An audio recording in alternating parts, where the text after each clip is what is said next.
commercial food waste from going to the landfill, to help food insecure New Yorkers, and to help fight climate change.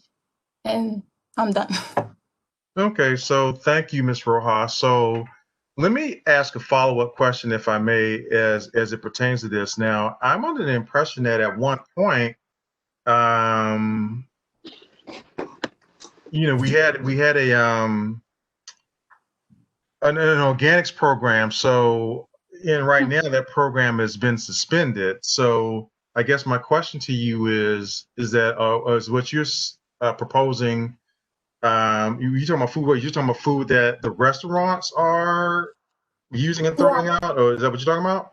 So this bill will basically, in 2019, there was a bill that was passed, and now restaurants and food grocery stores have to comply in creating compost, like diverting their waste from being collected from a commercial person who takes it. So this bill would actually, because a lot of businesses, from what I know, a lot of people don't know that bill got passed, and you could face penalties as a small business owner. Not me, myself, but my family. I know that a lot of them were unaware, and I'm pretty sure a lot of our business owners are unaware in our community that this bill got passed. So if the city comes and wants to enforce the law, they will give them penalties. So this bill will actually help them get educated on what are the solutions that they could do, or the plans that they could do, so that way they avoid those fines. So that's why I'm saying that if the community board will help me, would sign a letter of support urging our council person, which right now we're going to go through an election because he got busy. He has. Okay, well, what I would like to do is, like I said, I'm sure that we'd be more than happy to help you. As I said, I'm trying to think what committee that would deal with. I don't know if that's Mr. Figueroa's committee or not. So I think what I'm going to ask you to do is put your information in the chat. You please reach out to either myself, our district manager George Torres, or our community associate Ursula Green, and provide your information, and we'll figure out which committee that will handle that, and then we can be able to better assist you. Okay. Okay. All right, great. Thank you. So I'm going to break protocol a little bit because I know we have our brand new commanding officer in here. Normally they come in on the elected officials portion, but as I said, we have a brand new commanding officer, and I know that he's a very busy man. And for those of you that don't know, Ms. Pamela Hamilton Johnson, of course, is the president of the 47th Precinct Community Council, and of course, in our Public Safety Committee chairman, of course, is Mr. Alfredo Figueroa, who actually extended an invitation to our new deputy inspector. So, Deputy Inspector Nunez, you are more than welcome to. Actually, am I saying that? Yes, Ms. Nunez. Yes. So, please welcome to Community Board 12, and we're glad to have you. If you could just say a couple of words to the body before getting back to the public session. So, again, welcome. Thank you, Michael. Hi, George. Hi, everybody. It's more like a welcome back to the Bronx for me. I spent about half of my career in the Bronx. I've been on the job 24 years. I've always actually had a lot of pride in working in lower income areas where there's gun violence. I think that's where where the people most need the police. So I'm very, very happy to be here. Like I said, I spent half my career in Manhattan North, the other half in the Bronx. I came from Queens. That was about for 3 years. That was my first precinct, the 114, and it was a very interesting precinct. Had a mix of impoverished parts, had a little bit of everything. It was like a city within a city, four housing developments, a large nightlife. But I always wanted to get back to the Bronx because that's kind of where my police department roots are. So I'm happy to be back in the Bronx.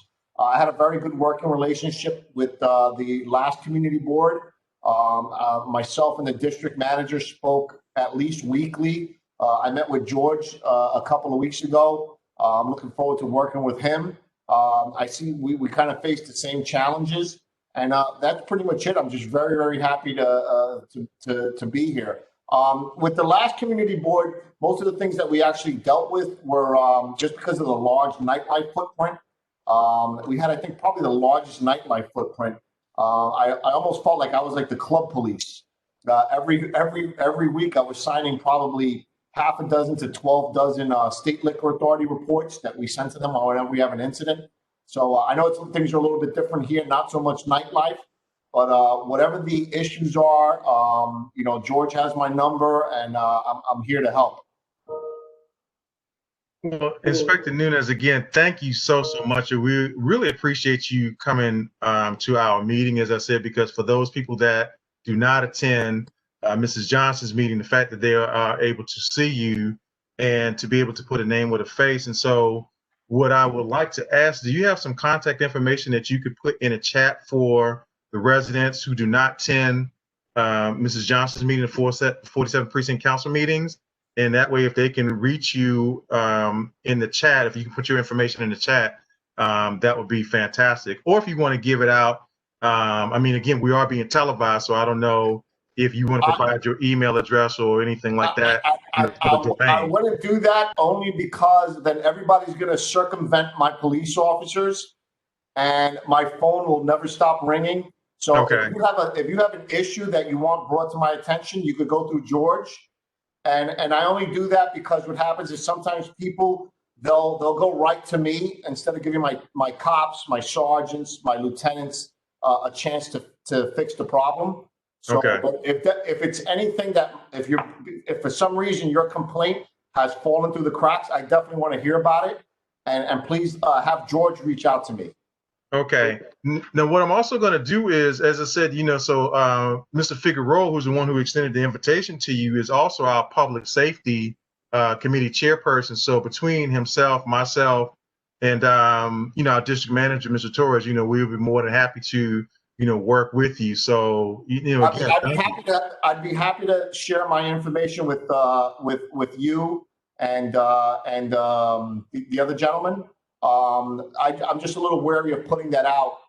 No, understand. Yeah. So I think what we'll do is, as I said, George has your information, and so like I said, what Alfredo and I do is we'll contact you, either privately or like I said, either between our district manager and Mrs. Johnson, you will make something happen so that we can get some information. Okay, George has his hand up. So. Yeah, I just wanted to say thank you to the commanding officer. We actually had an issue this week that I emailed him, and he was right on top of it. It was a cleanliness issue around the precinct and the nursing home. But the one thing that I did want to raise, because we've raised it at the community precinct council level, and I implore everybody who's on this to go to their council meetings as well. If you can speak to the issues of the noise, we're getting a lot of noise complaints. Everybody complains to me about not a good night's sleep, for example. Can you just speak specifically what the precinct is doing to combat these 311 complaints on noise? Sure. So we on a self-initiation, proactive level, we actually monitor social media for these jump-up parties. Which are a source of not only noise, but can turn into violence also with shootings. Sometimes you'll get rival gang members showing up. So what we do is we actually monitor social media. If we catch it early enough, we'll actually go to the location first and speak to the person who's promoting the party and tell them that, one, it's illegal to charge entry fees and sell liquor in an unlicensed establishment. Or we'll actually go there without even you calling 311. We'll go there if we know about it, and we'll try to stop it that way. We've also made a lot of arrests. Generally, we'll arrest, if we can find the promoter, we'll arrest him or the bartender and gets charged with state liquor authority violations. With the 311, all I ask is that you be patient. The 311s are secondary to 911 calls. The 911 calls get priority, obviously, because they're 911 calls. We'll get to the 311 calls once we're done with it. If it's a chronic 311 where it's like your neighbor throws a party every weekend or your neighbor's constantly making noise, if it's not something that's just happening that night, then please refer that to the NCOs, the neighborhood coordination officers. There's 8 of them. There's 2 assigned to each precinct sector. So for the chronic stuff, go through the NCOs. For the acute stuff, call 311. But just be patient because, you know, I always try to educate the community about what goes on in the precinct. And unfortunately, if I turn out, let's say I'll turn out 12 cars on a given, let's say on a 4 to 12 tour, I'll turn out 12 cars. That doesn't mean that I have 12 cars throughout that whole tour. Sometimes cars, they'll make an arrest. If we have a shooting that can knock out 2 or 3 cars, sometimes I'm down to 4 or 5 cars by the end of that shift because they've been taken out of service. So I try to educate everybody so you don't think that we're ignoring you. It's just that we do have to, I don't have unlimited resources, just like any other organization. We don't have unlimited resources. So just to recap, chronic 311 complaints, stuff that happens all the time, you should refer that to your NCOs for like a long-term solution. And then the acute stuff that's happening right then and there, never really happened before, call 311, but just be patient.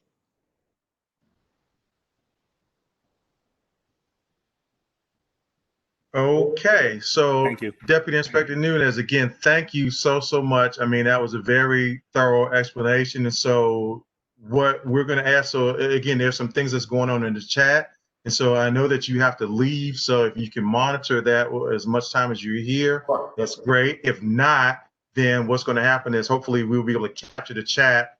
And as I said, I will get this between myself, our district manager, and our public safety committee chair, Alfredo. We'll be able to get this to you because hey, I'm seeing things that are coming in the chat right now. I don't know if you're noticing that or not. Let me see if I can look at the chat. Right. There's a chat. Let me see. Right. But again, so what I'm going to ask you to do, Deputy Inspector, is as I said before. So what I want to do is I want to be able to I want to move on. And so what I'm going to ask you to do is if you can talk to those people in the chat, that's great. If not, what I'm going to do is capture it. I think, and that may be better for you because I know that you have to go and capture it and then bring those questions to you. Is that okay? Yeah, I just I'm going to try to answer them now. I'll mute myself so you guys can keep on. Okay, great. I'm using a department computer, and this is the first time I use Cisco WebEx. So I apologize in advance if my responses don't go through on the chat. Okay, well, it's similar to Zoom. I can tell you that it's just like Zoom. So, you know, again, so it's actually, it performs just in my opinion. The police department, we like to be different. We use Microsoft Teams. Oh, okay, I've used that too. so yeah, I think we've used that too. The police department doesn't like Zoom, so they only let us use Microsoft Teams. So if I use Zoom, it has to be through a link because I don't have the actual program downloaded. Okay. All right. So Deputy Inspector Nunez, again, thank you so much. And so I'm going to ask you to monitor the chat. We really appreciate you joining. And so I'm going to mute you and move on, get back to the public session of the meeting. Okay. Yeah. And can George, if you can just tell George to share my information with you, Mr. Burke, and Alfredo. Okay. You got it. All right. All right. Thank you, Inspector Nunez. Safe, appreciate everybody. you. Okay. Take care. So, again, so we want to thank our new commanding officer, Deputy Inspector Nunez, for being able to come in and be able to, he's going to actually answer some of your questions if he can. So if you have some questions, and some of you have already put it in the chat, then I'm going to encourage you to continue doing that as such. So moving on with the public session, there is a Tanisha Parchment. I see where she made a request to speak prior to the meeting. And so I saw her here. I see you, Ms. Parchment, I see you smiling. So I'm going to try to unmute you. And if I'm unsuccessful, I don't know what's going on here, but you can now unmute you. There you go. You unmuted. And so welcome to Community Board 12. And we're looking forward to hearing what you have to say. Hi, everyone. You can hear me? Yes, we can hear you. Okay, great. My name is Tanisha Parchment. I am a grad student at CUNY School of Public Health. Thank you guys for having me here tonight. I wanted to bring something to your attention. During an advocacy class, a resolution came up, which I'm very passionate about, and I wanted to share it with my community board, District 12. 1 second. It is Resolution 1025-2019. What it is, it's calling for the New York State legislator and the governor to pass and to sign this bill, which will allow elderly, homeless, and disabled individuals to be able to use their SNAP, their food stamp benefits, to purchase hot and prepared meals. Now, this is very important, especially in the current climate that we have. With COVID, every access to everything has been really harder, especially for those who are disabled, homeless, and elderly. So I'm asking for the help of the community board to help me to get this bill signed so that we could pass it so that this will be possible. There are other states, California, Oregon, and Louisiana, that has adopted this, and it's going well so far. New York still hasn't done it. So I'm very passionate about this, so I need your help in getting this bill passed. Thank you. Okay, so again, so thank you very, very much, Ms. Parchman. So again, so one of the committees that we have that deals with what you're talking about is our legislative committee. And so I know that right now we're working on meeting times per se with that committee, but I'm going to invite you to reach out to Ms. Carla Barsati, and she is there. And like I said, on the chat, so if you could reach out to her, either on the chat as well as myself, I can provide you with my contact information, and then we'd be able to go from there. But as far as legislation, things like that, those are the committees. What we try to do is, work out of the committee structure first, and then before going to the full board. So I think that she would be a resource for you, and if you would go from there, and that would get you started. Thank you so much. Hi, Carla. Not a problem. So like I said, so just send her a note in the chat, and she'd be able to respond to you. Okay. Thank you so much. I appreciate it. Thank you for listening to me. Not a problem. Thank you. Okay, so now we have some other requests that have come in on the chat for speakers willing to speak before we go to the elected officials. So I'm looking at, and let me try to go back. And if you're not speaking, I'm going to ask that you mute yourself. Please, I'm going to ask that you mute yourself, because again, that's rude for everybody else. And right now my computer is freezing, but I think there was a Marv Flaherty. I think she wanted to speak. So hi, can you hear me? We can hear you. So welcome to Community Board 12. Hi, thanks so much for having me. Not a problem. I'm not sure if my video is working. I've been having problems, but if not, I'll just go ahead and speak. So I'm from New York City Restrooms for All, which is a citywide coalition advocating for more public restrooms across New York. In 1940, New York City had restrooms in all 1,700 subway stations, and today there are restrooms in about 78. And that's just one example of how, as the population has grown, the number of public bathrooms has plummeted. And then with the COVID-19 pandemic, this problem has gotten even worse. Originally, people used to be able to use private businesses like Starbucks or coffee shops to go to the bathroom if they needed to. And during this pandemic, they've, shoot, did I freeze? Can you hear me? Yes. Oh, sorry. Okay, the screen froze for a second. During the pandemic, this has gotten even worse, and there's no access to public bathrooms. So we're advocating for emergency funding for attended portable toilets, which has been very successful in San Francisco and in other areas. And then in the long term, we're advocating for a public-private restroom partnership where the city government pays local businesses to open their bathrooms to the public for free. And there have been moments in places in London and in Germany where this has been incredibly successful at increasing access to public bathrooms and preventing public urination and all of the various health and discomfort issues that come from not having public bathrooms. So that's kind of our project. If any of you would like to learn more or have anything that, any recommendations for forward steps, I'll put our website in the chat and our contact information. Thank you so much for listening.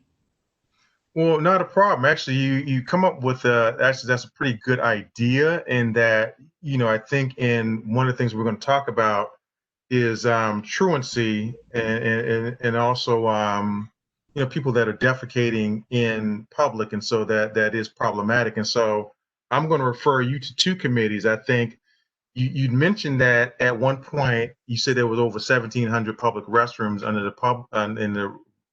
the subway system, which is actually true. In fact, where I live, I mean, you can see an old comfort station. So I'm going to refer that to our transportation committee and our second vice chair, Mr. John Isaac. And again, you can reach out to him in the chat, as well as I think maybe one of the reasons that may have, and again, I'm just me speculating here, one of the reasons that they may have been shut down is due to the fact that it may be a public safety issue, is what I'm speculating, because of course, and again, I could be dead wrong, but that may be it. So I'm going to also. No, that absolutely is a part of it. Okay. And that's why the public-private partnership works so well, because business owners can kind of oversee the bathrooms. Okay. Yeah. Okay, so I'm gonna give you two of my committee chairs that I think will be able to assist you with that. So I've already given you one, and I'm loading his plate up tonight. But I know he can do it, and I'm smiling at him because I'm looking at him as Mr. Figueroa. He's also our public safety person. So again, I think between his committee and Mr. Isaac, and in fact they work congruently anyway. So between Mr. Isaac and Mr. Figueroa, I think that. I leave you in good hands, and I believe that we can come up with a solution to the problem. Great, thank you so much. Not a problem. So you're very welcome, and again, thank you for bringing this to our attention.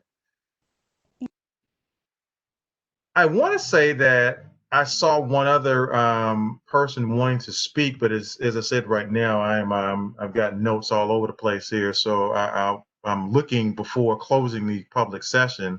So well, we have Sharon Pope wants to speak, but we also have Jeffrey Dinowitz that has to attend another meeting. So okay, so we're gonna break protocol then, and we're going to let Assemblyman Dinowitz speak in the elected official section. So Assemblyman Dinowitz, welcome to our November meeting. Thank you, Dr. Burke. Good evening, everybody. My audio and video keep going in and out, so I'm going to talk fast in the hopes that I can beat it to the next glitch. And I break protocol all the time, so it's great. First, I want to thank the community. We had an election a few weeks ago, which I thought was excellent, but I also received more votes than I've ever received. So I just want to say thank you to our community. And even though I'm thrilled that I did so well, frankly, my election was just a very little thing compared to the presidential election. So I won't go any further, but I think you know what I'm saying. It was great. I attended a rally today outside Montefiore Hospital with nurses. They're rallying for safer conditions, for better staff ratio. I think we know that the nurses and the other healthcare workers gave us tremendous sacrifice COVID, and they deserve our support. So I would be there to show myself. I think we know that things are going in the wrong direction on the virus. I'm not sure I would have closed the schools quite as quickly as the mayor did, but and I'm a little surprised that they haven't taken any action regarding bars and gyms and things like that. But the city is going in the wrong direction right now as far as the virus, and I think we probably are in for some rough times, but we all stand ready to help in every way that we can, as we have been, during these past 8 months. I attended a Veterans Day event. I thank Senator Bailey for organizing it. It was at Woodlawn Cemetery in Community Board 12 area. Senator Bailey, Councilmember Cohn, and myself and others were there, and it really was a very meaningful event. And that's really it. I said I would be quick, but I do want to wish everybody a wonderful Thanksgiving. I know it's not going to be the Thanksgiving that all of us were looking forward to this year. I just hope everybody makes very wise choices in terms of what they do and with whom on Thanksgiving, because as many people have said, if we make some sacrifices this year, the people that we're not with on Thanksgiving this year will be here for us next year. and we don't want to do anything that's going to further and it's already been spread. So I thank all of you for the work you do. It's much appreciated, and you really you have a meaningful impact in our community. So again, happy everybody, and I hope to see you at the. Okay, thank you, Assemblyman Denowitz. Yes, and it seems like your computer screen is freezing up and it's back now. So again, we appreciate you, and again, congratulations. No, well, no, we were able to understand you guys, so it just froze up on you at the very last minute. But again, you know, we noticed you have to go, and again, thank you so much, Assemblyman Denowitz, in particular for coming to our meetings and imparting upon us, you know, your knowledge about what's going on in Albany. Well, I guess whenever you are in Albany, and then attending the meeting, obviously last month, and being able to cooperate with Senator Biaggi informed us of, and so on. I would imagine that we have our monthly phone call coming up with DHS, and I'm going to talk about that in a little bit in regards to 4747.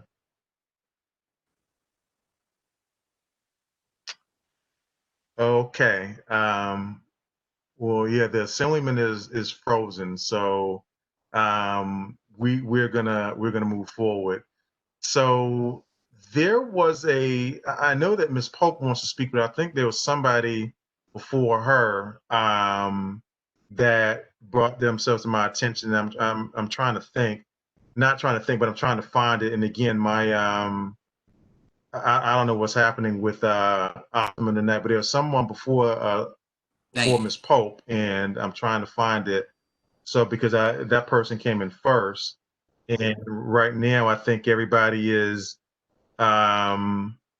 speaking to the deputy inspector, and so that's fine. And so if I cannot find it, then what I'm going to do is ask Ms. Pope to speak, and then I'm going to go back to the person who came in before. And I know that that's not the way we normally do things, but as I said, right now, I think there must be a bandwidth problem with Optimum. So Ms. Pope, it's Anna Reyes. What's that? Anna Reyes of the Bronx Yeah, Chamber Anna of Reyes. Commerce. Okay, that was a person. Yeah, Anna Reyes. Thank you, George. So Anna Reyes, you're up next, and then we'll get to Ms. Pope. Hi, Ms. thank Reyes? you. Yes, hi. Can you hear me? We can hear you. Can you hear me?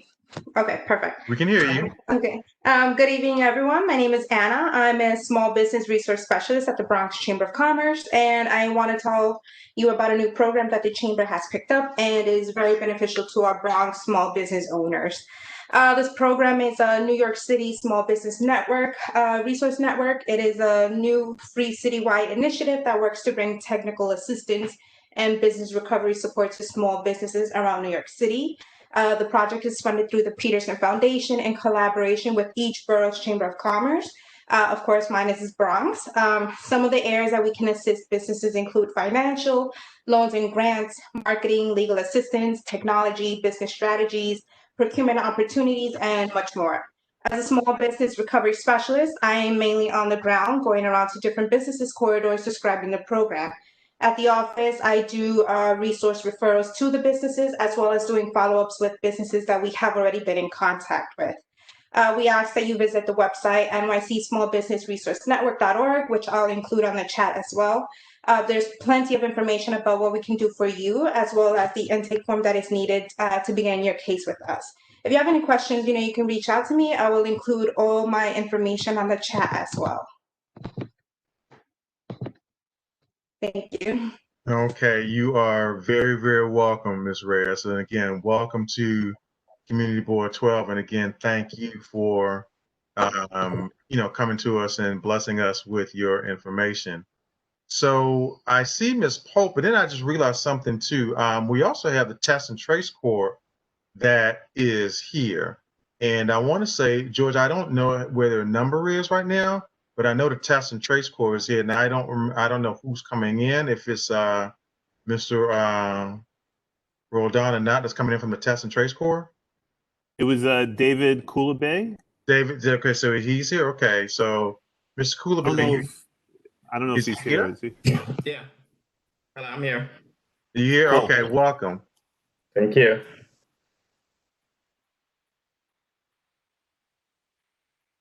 Oh, Yes, we can hear you. okay, perfect. I didn't know it was okay for me to speak. Yeah. So thank you Yeah. so much for having me. My name is David Coulibaly. I am the Bronx Borough Director for the Test and Trace Corps. I'm very happy to be here, and then I just wanted to come tonight to introduce myself and also present what we're doing. I'm here with my colleague Miguel. I think he just put something in the chat.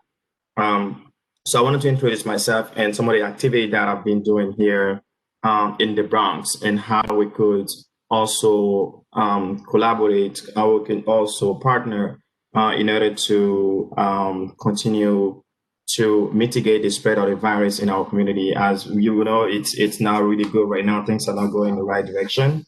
And what we're trying to do is try to be out there, try to provide all the resources in order to reduce the spread of the virus. So what I've been doing in the Bronx ever since I started with the Test and Trace goal is to target certain zip codes through partnership with community-based organization, community board. So we go out on the street, in the street, and we try to like target different intersections with high traffic.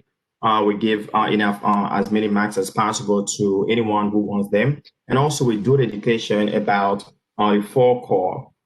Stay home if you are not feeling well, get tested for COVID-19 or if you have been in contact with someone who has COVID-19, keep 6 feet away from other people, protect those around you by wearing a face mask at all times outside your own home.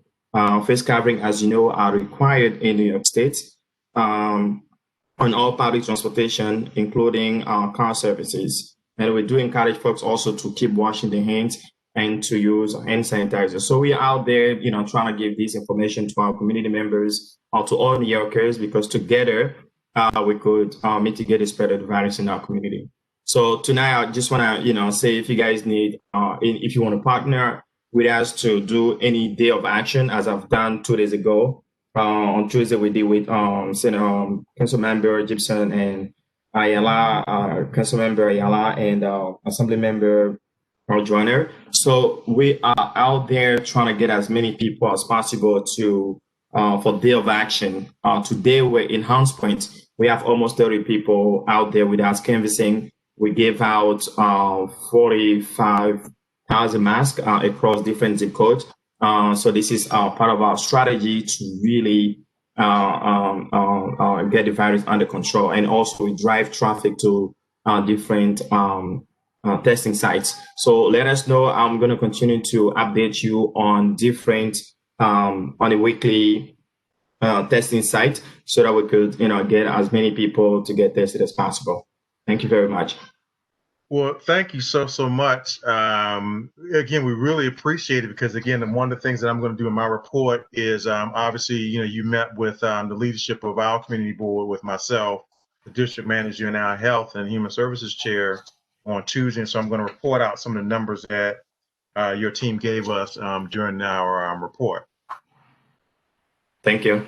Okay, not a problem. So thank you for attending. And just for the record, as everybody's heard us say, there is a test and trace. You can get tested at Community Board 12, all right, 4101 White Plains Road. So the testing is free. So like I said, I've gone there a couple of times. And if you need to go get tested, that's one of the things that we need to go do, because I think in something else I'm going to report out a little bit later on tonight is that we're not really utilizing our resources like we should. So this is not only for the board members, but for the community members that are on this call and for the community members that are watching us on television. The 4101 White Plains Road is one of several testing sites that we have in the city of New York. So please, if you've not had your COVID test, please go and get tested. Okay. All right, so I'm going to break protocol once again. I see Ms. Pope, and you're going to be on after this next speaker. Because it's okay. It's okay. Take your time. I'm good. Okay, so we have the borough president from the borough of Brooklyn. So the Honorable Eric Adams is here to greet us. So I'm going to unmute you, hopefully, Mr. Borough President, and hopefully you can be unmuted, or I'm trying to. It's I'm requesting that you unmute yourself. There you go. And so, welcome to Community Board 12. Thank you so much. And from the borough of the BK, I'm sending love up to the BX. Is that okay? You know? That is fine. Welcome. So, Dr. Burke and Brother George Torres, thank you so much for having me. And as you know, COVID-19 does not stop at our borders. It doesn't matter what borough you're in. In fact, many of us travel throughout the boroughs for our place of employment or to visit loved ones and family members. I'm up in the Bronx often. And I just want to share with you what we're doing here in Brooklyn and what we found to be effective, and just take 2 minutes to do so. Number one, communicating in the languages that people speak. You have a large population of a diverse group in the borough. And number two, what we found effective is to make sure we listen to the credible messengers that consistently or periodically speak with the various representatives. And we use our faith-based institutions as well as our civic groups and other organizations. What I would like to put in place, because you have been doing some amazing things in Community Board 12, I would love for us to create some form of social media group where we can share best practices, what you have found to be successful, so we can share what we've found to be successful here in Brooklyn, as well as those in Queens, as we continue to spread the PPEs, spread information, and continue to communicate on a level where people can fully understand how we could slow down this tide. Now, my doctors, every week I meet with the presidents of my hospitals in Brooklyn, and they stated that, Eric, we were going to have an uptick come the winter months, because more people are inside, they socialize inside, and that was one of the concerns. So we want to partner with all of our boroughs, particularly using the community boards to continue to share what we can do successfully to really stem the tide of COVID-19. So I'm glad you're giving me an opportunity to say hello. We're going to reach out and share with you what we're doing here in Brooklyn, and we'd love to hear from you. What are some of the best practices you see in the Bronx as we fight together to deal with a formidable opponent of COVID-19 to keep as many family members as safe as possible? So again, thank you so much. We're also going to finally send a proposal to you around policing. You know, I'm a former police officer. I retired as a captain. I presented a proposal to the mayor that I believe local community groups and organizations should be able to weigh in on precinct commander selections. And so I'm asking the police commissioner to send 3 individuals who meet the qualifications to be precinct commanders in your community, allow you the opportunity to interview them, look at their past records, find out their vision for your community, and then you have a process of selecting who's going to be that precinct commander. I think that we need to empower local groups and local responsible leaders in the community to have the say-so on who the commanders are in their particular precinct boundaries, and know what their vision is at the time. And so we're going to send that proposal up to you. We sent it to other community boards, and we'd love for you to weigh in and give us your perspective on it as well. So again, thank you so much for allowing me to come in. And sister, whoever I got in the way of who was about to speak, let me apologize because thank you just giving me the opportunity to say hello to you. And I hope I see much of you as I move through the Bronx in the future. Thank you so much. Well, thank you, Mr. Borough President. And again, please, on behalf of Community Board 12, please give the residents of Brooklyn, in particular Brooklyn Community Board 12, but all the residents of Brooklyn, please send them our best up here from the, the northeast Bronx. And that, like I said, we love them. And as I said, as far as the collaboration, I look forward to that. We can get that out to our health committee chair, as well as I was thinking about one or two of the new members that we have on our community board. I think I want to put on that project as well. So as you were speaking, and so again, welcome. And as I said, we will definitely work on that, and hopefully, we can begin this collaboration, sometime in the, if not late winter, early spring. Thank you. Thank you. Take Not a care. problem. All right. Have a great evening. Too. Okay. So, this is Sharon Pope. Marshall, you are more than welcome to now unmute yourself and speak. So again, as you know, what our elected officials, they come It's in a okay. busy schedule. I completely understand. Can you hear me? We can hear you. Yes. I completely understand. I'm a community board member myself. Thank you so much, Dr. Burke, and thank you very much, District Manager Torres. My name is Sharon Pope, and I am with Bike New York. I created a program at Bike New York called Street Action Now. And basically, what that program accomplishes is we take in a class. We actually just completed our first class a couple of weeks ago. And what this class does is it's a citywide effort, a citywide initiative is each person looks at their neighborhood street and they determine what that street needs. Perhaps it's a curb cut so that an elderly person can navigate from the sidewalk to the street bed. Or perhaps it's a traffic light because perhaps on your street you've noticed that there's a lot of car traffic or pedestrian traffic that would warrant a street light. And so what we do with this class of individuals who participate, myself and other members of the Bike New York team, we work with you to conduct a street audit. We'll put that together and we'll work with the transportation committee of your respective community board, in this case, Bronx Community Board 12. And also, we will work with the Department of Transportation. So this is really an initiative that says, hey, I want to improve my block for whatever reason you deem necessary. And what we will do is say, hey, we will help you.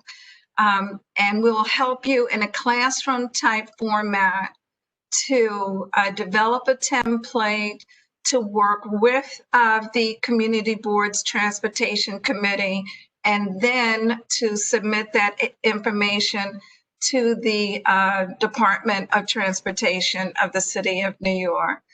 And we'll work with you as well to effectively lobby for those improvements. So it's a collaborative effort between Bike New York, the residents of New York, the transportation committees of community boards, and also the Department of Transportation. Having said that, I'm beginning to have several people apply already for this initiative for the second cohort. I don't have very many people from the Bronx. So what I will say more specifically, I have no one from the Bronx yet. Well, Ms. Pope, can I do this? Because I hate to rush you because your 3 minutes are up. Can you do me a favor? Can you put your information in the chat? Yes. So that, because I know that I'm a biker. I know that Mr. Hall is a biker. So, so I'm sure that, am I going to say that, well, obviously we would, I'm sure, like to find out about your program. So if you could put your information in the chat, because obviously biking is healthy.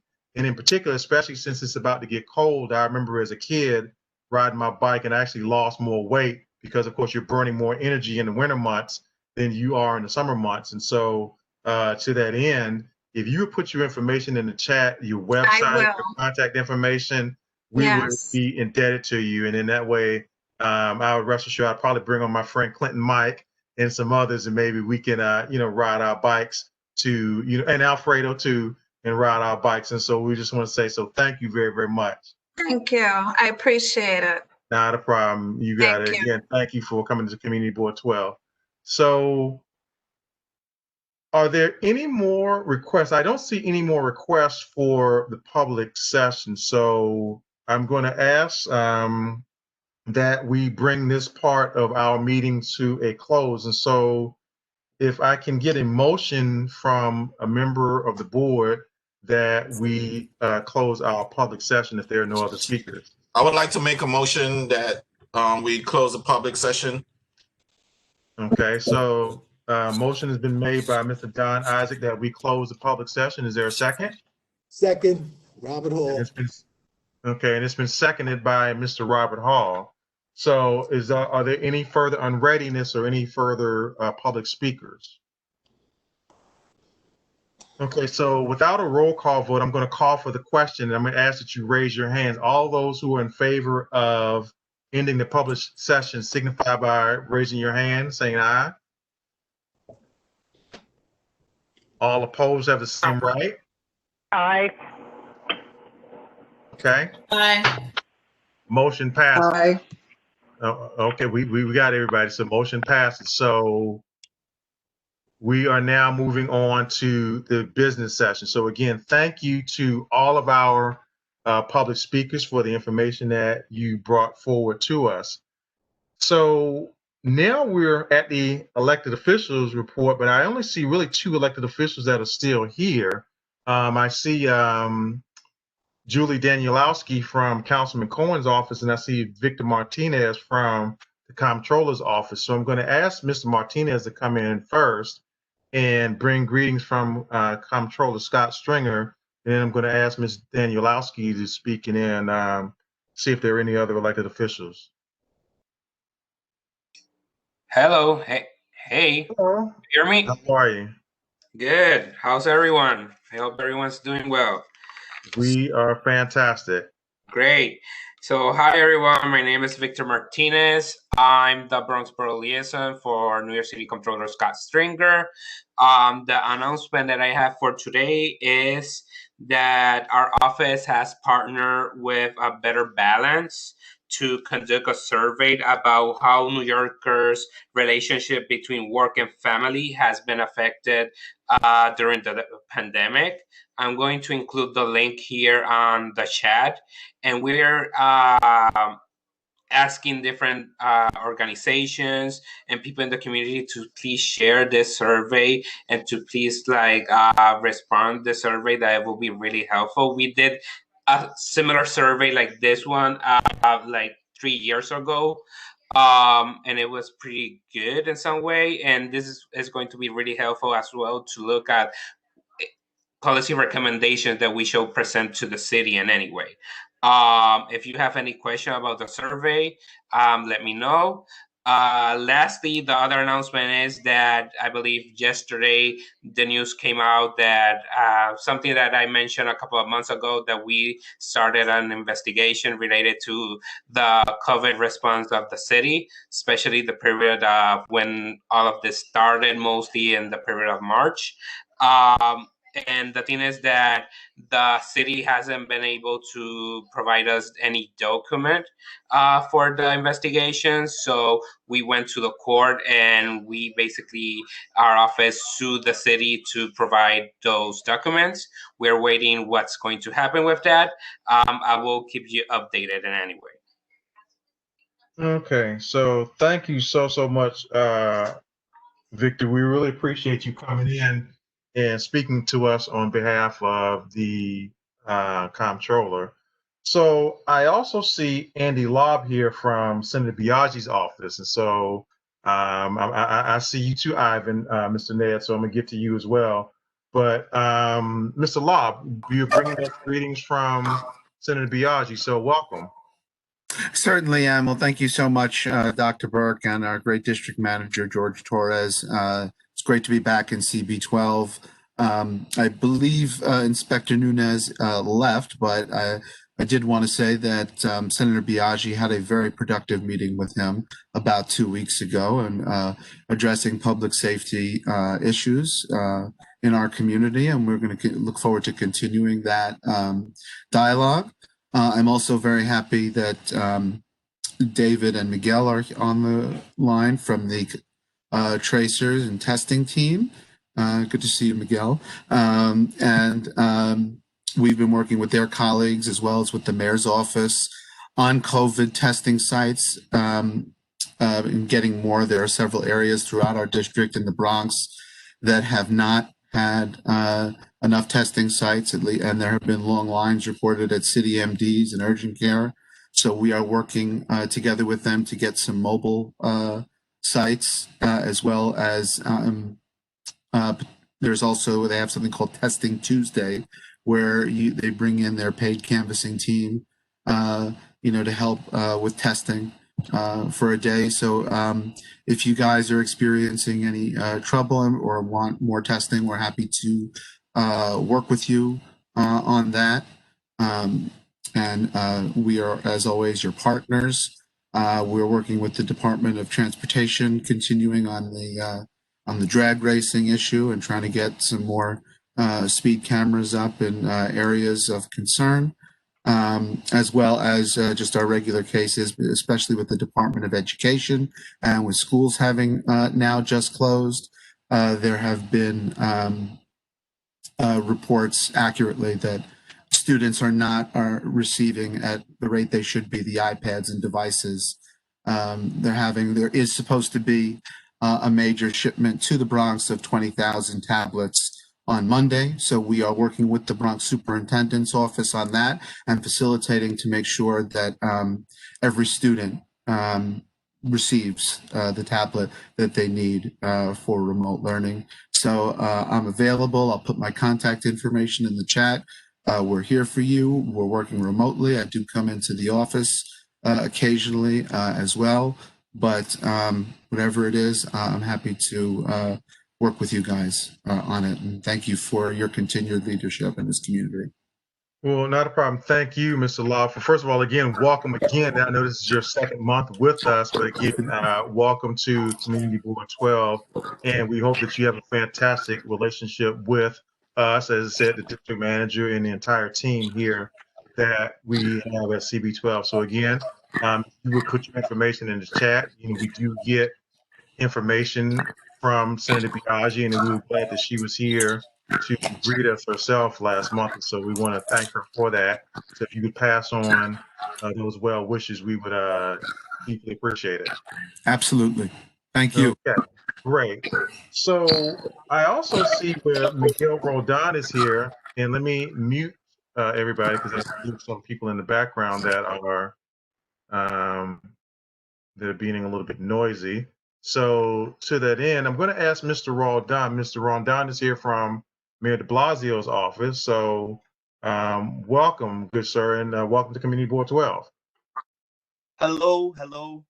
Thank you for having me here. I hope that folks can hear me well. It's good to be home because I live in Community Board 12, right by 222nd and Boston Road by the Walgreens. So very happy to be here with you all, just making sure that I'm able to give you adequate information from the city. With regards to health, my colleague David, who spoke earlier, really hit the nail on the head. The official advice that the mayor says every day at his press conferences still stick. It is, if you're sick, stay home, keep 6 feet apart from folks, wear a mask or a face covering, keep your hands clean, whether that's soap and water or hand sanitizer, and get tested. There is a site at Community Board 12, 4101 White Plains Road, where you can get tested. The official recommendation is to get tested once a month. So make sure that you go get tested. That's the site where I go as well. I make sure that I also get tested once a month. But also, just to let folks know, local nonprofits and community groups with space are able to sign up as microsites or self-testing sites, and community boards as well, but you guys already have a testing site. But essentially what that means is the Department of Health and Mental Hygiene will train you on how to use self-test kits, and you can actually be one of the folks that distributes it throughout the community, thus increasing our testing levels. The more people that get tested, the more that we know about where the virus is, where it isn't, and how to allocate resources. There are a couple of zones in the Bronx now that have turned into yellow zones. Those are not in Community Board 12, thankfully. But just to let folks know, there are yellow zones in the Bronx, which are treated slightly differently from, I guess, the rest of the Bronx in terms of its dining and other measures as well. With regards to schools, school buildings are closed. All classes are continuing remotely. We want to open schools. We want to reopen schools. However, we want to make sure that it's done safely. It needs to be done safely. And the mayor today was talking about increased testing for students and school staff. So that might be one way of doing it, of reopening them safely. The decision to close them did not come easily, but the mayor did say from the very beginning, when the city hit a 3% sort of citywide 7-day rolling average, schools would be closing. And so that's exactly what happened. But no worries with regards to food, because all New York City school meal hubs will be continuing their grab and go meals program. So no worries there. Also today, in lighter news, Mayor Bill de Blasio and the Task Force on Racial Inclusion and Equity introduced a new equitable ownership requirement to strengthen the role of minority and women-owned business enterprises and nonprofits on affordable housing projects developed in city-owned sites. So there will be a preference for MWBEs and nonprofits for affordable housing projects. So that's great news. My last announcement, NYPD reform. So Governor Cuomo signed an executive order requiring all police departments to come up with police reform plans that need to get all over the state, that need to get passed by their local governments. So here in New York City, that would be the city council, and presented to the state.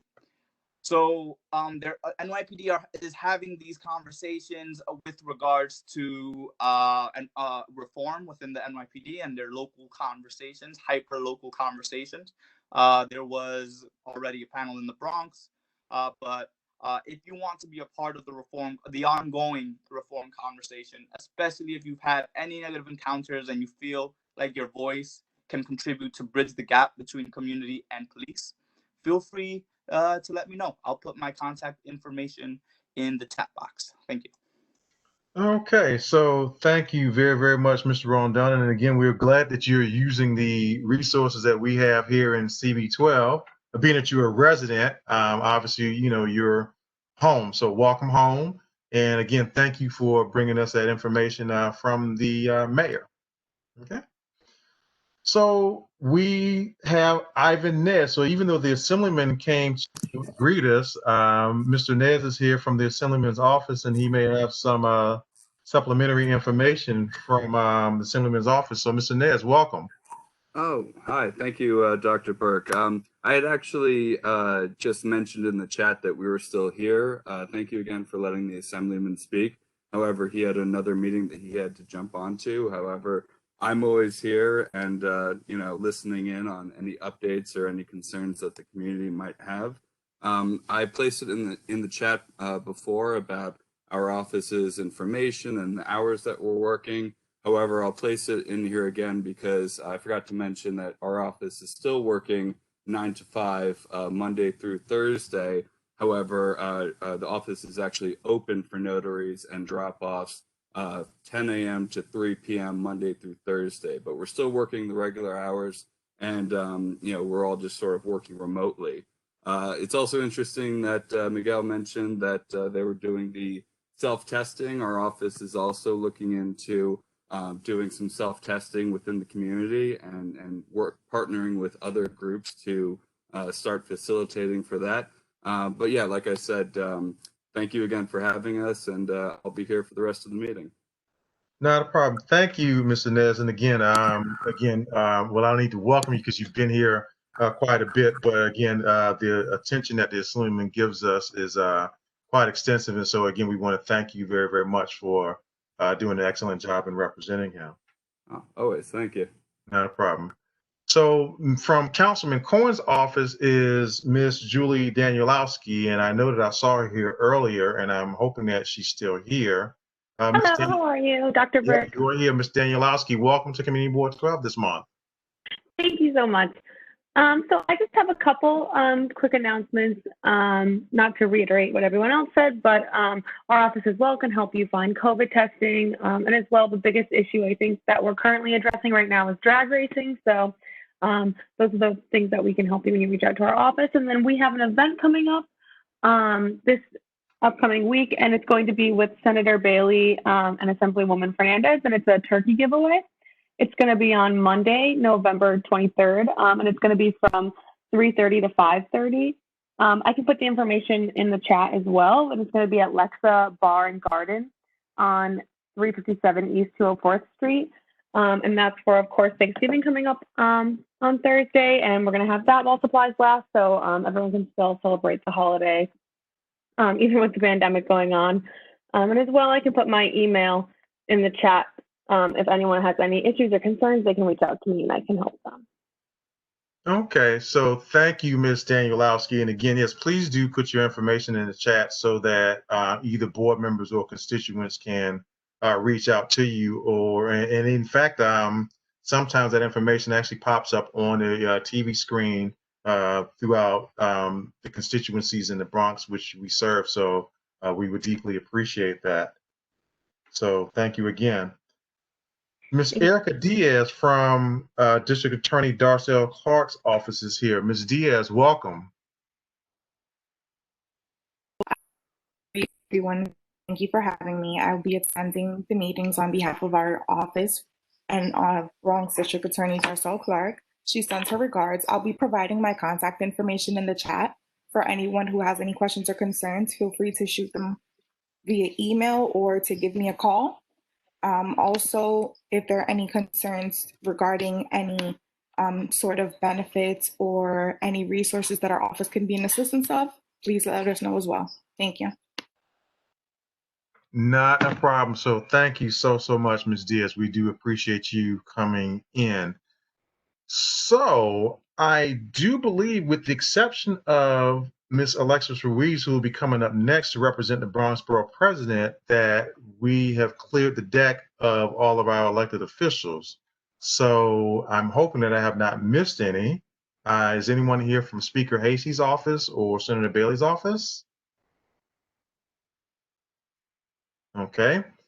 Hearing none, seeing none, then we're going to move on. So Ms. Alexis Ruiz, who is our representative from the Bronx Borough President Ruben Diaz's office, is always here.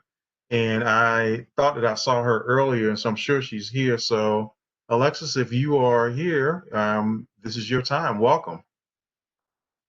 I'm happy to see and hear everyone tonight. I just have like a quick reminder for the new board members. Please read the EEO policy and sign the attached certification form and return that to me by email or by regular mail. And if you have any questions for me, you could please feel free to contact me at the email or the number that's listed in the chat.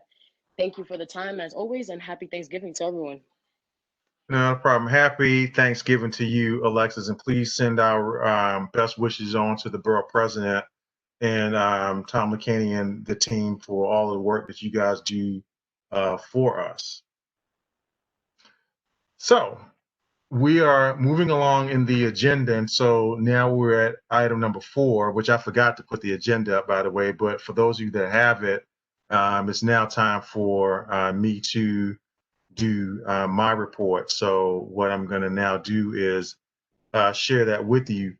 Hopefully, you were able to get that particular report. I know that I sent it out. I won't say kind of late, but I want to make certain that I captured everything and that we were doing and was able to present it to you. So hopefully you can see my screen. And I say right now, I know my computer is doing some funky things, but hopefully what you should be able to see is a report. So can everybody see it? It says I'm sharing the whiteboard, so I need to make certain that everybody can see it. Okay, great. So can everybody see this? Alfredo, can you see it? You can? Okay, great. So so let me go down, and again, I'm not gonna read this entire thing because again, it's 5 pages this month, so as you can see, it's relatively lengthy. So I'm just gonna hit the highlights, and so I'm gonna talk about topic number 1 a little bit later on, but I want to thank the second vice chair for filling in for me. As some of you know, I had to travel, so I had to travel for some things that was going on. So with that being stated, I wasn't able to attend that particular meeting, but what I did want to do was thank the second vice chair for filling in for me. Likewise, the meeting with the deputy borough president was a meeting that was called with the community board chairs as well as the district managers. And so that meeting was not precipitated, it was led by the deputy borough president, Marika Scott McFadden. And so some of the items that came out of that meeting were a couple. So the first one, of course, first topic was, of course, the conflict of interest board's recommendation for public servants running for political office. What this pretty much was dealing with was any either employee of the community board or any board member that is running, that we have to remember that we are public servants first, and that we cannot use our positions as community board, either staff or board members, to try to leverage in running for political office, nor can we endorse any candidate or candidates, a series of candidates running for office. So that's the topic of that. And again, I think some information was sent out. I know the new members received this information. And as I said before, I believe that this is in the community board handbook that was sent out. The other major topic that came from that, of course, is that everybody has been going through the sexual harassment training. And again, we do that every single year. However, a new training that's going to be rolling out in 2021 is a diversity and inclusion training. Now, this particular training is only going to take place, I want to say, once every 2 to 3 years. So I think once you're certified, that certification is going to be good for 2 to 3 years, if I remember correctly from my notes.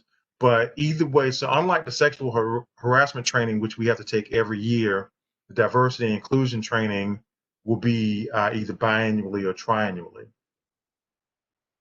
Another topic of discussion that came out of that was, of course, social media issues. And so what the borough president asked is that we be vigilant in our social media posts, whether it be from the board itself and or from our private accounts, because we are public servants and officers of the city of New York. So what we say privately is fine, but they just ask that we make certain that we monitor our social media feeds. And so with that being said, I want to present that as well.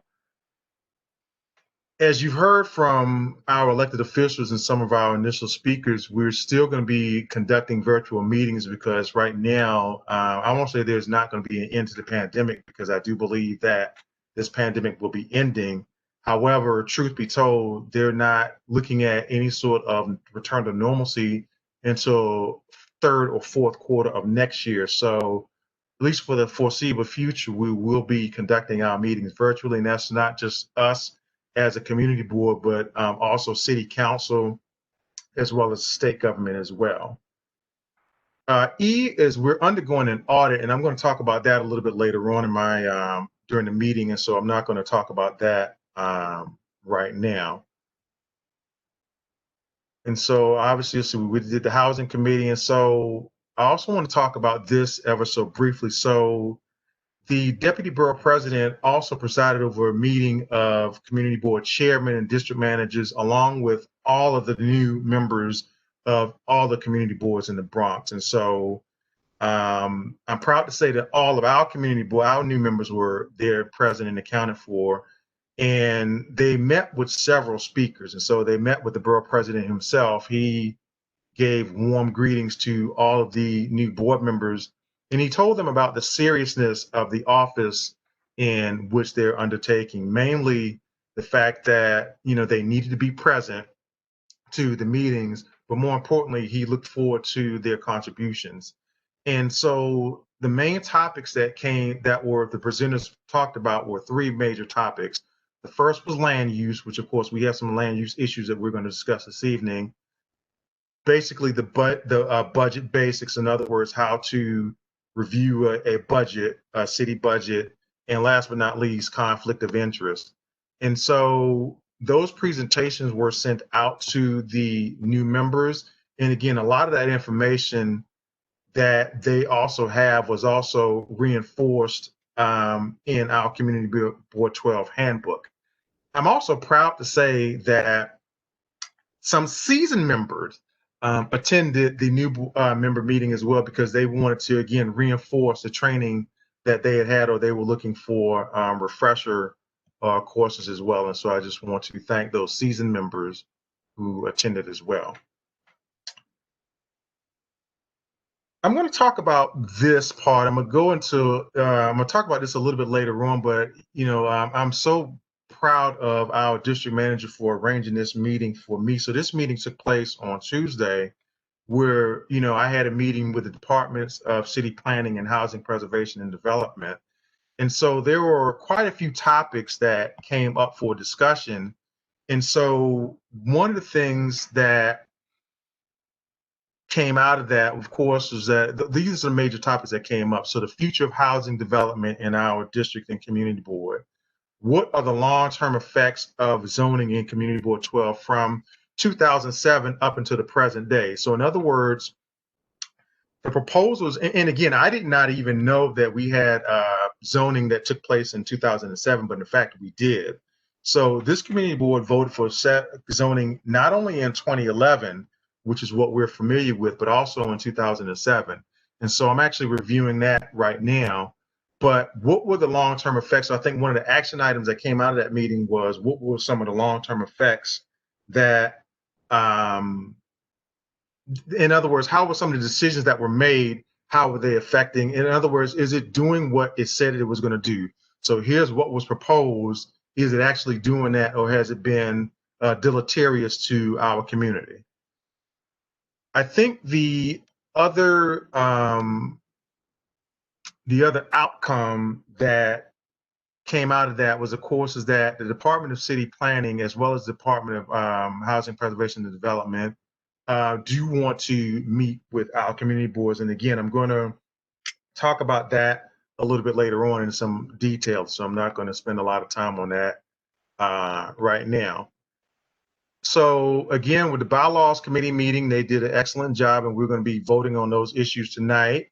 You've heard quite a bit about the Test and Trace Corp, and so I'm going to just talk about some things that were discussed in that meeting. So we had actually meeting with them yesterday. So Mr. David Gulliby, I hope I'm saying his name properly, met with myself, Mr. Torres, as well as some other community boards throughout the Bronx, and gave us some information in regards to the effective or the rate of infection of COVID-19 in the Bronx. And so one of the things that I can say right now is the following, is that as of yesterday, the rate of infection in the 10467 zip code is at least 3.46%.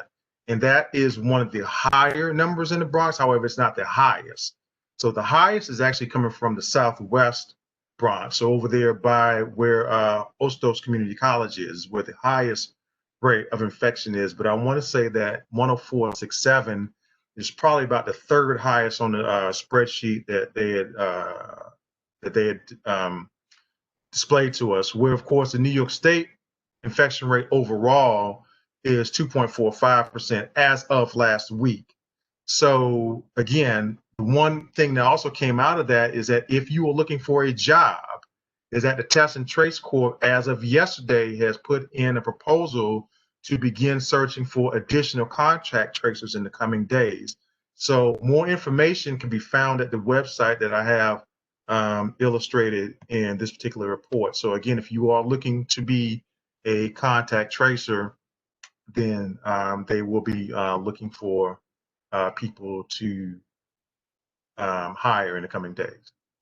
So the not-for-profit committee meeting met yesterday, and again, those minutes were attached, and so I'm not going to spend a lot of time on that because Ms. Bennett did a good job in describing what happened at her meeting.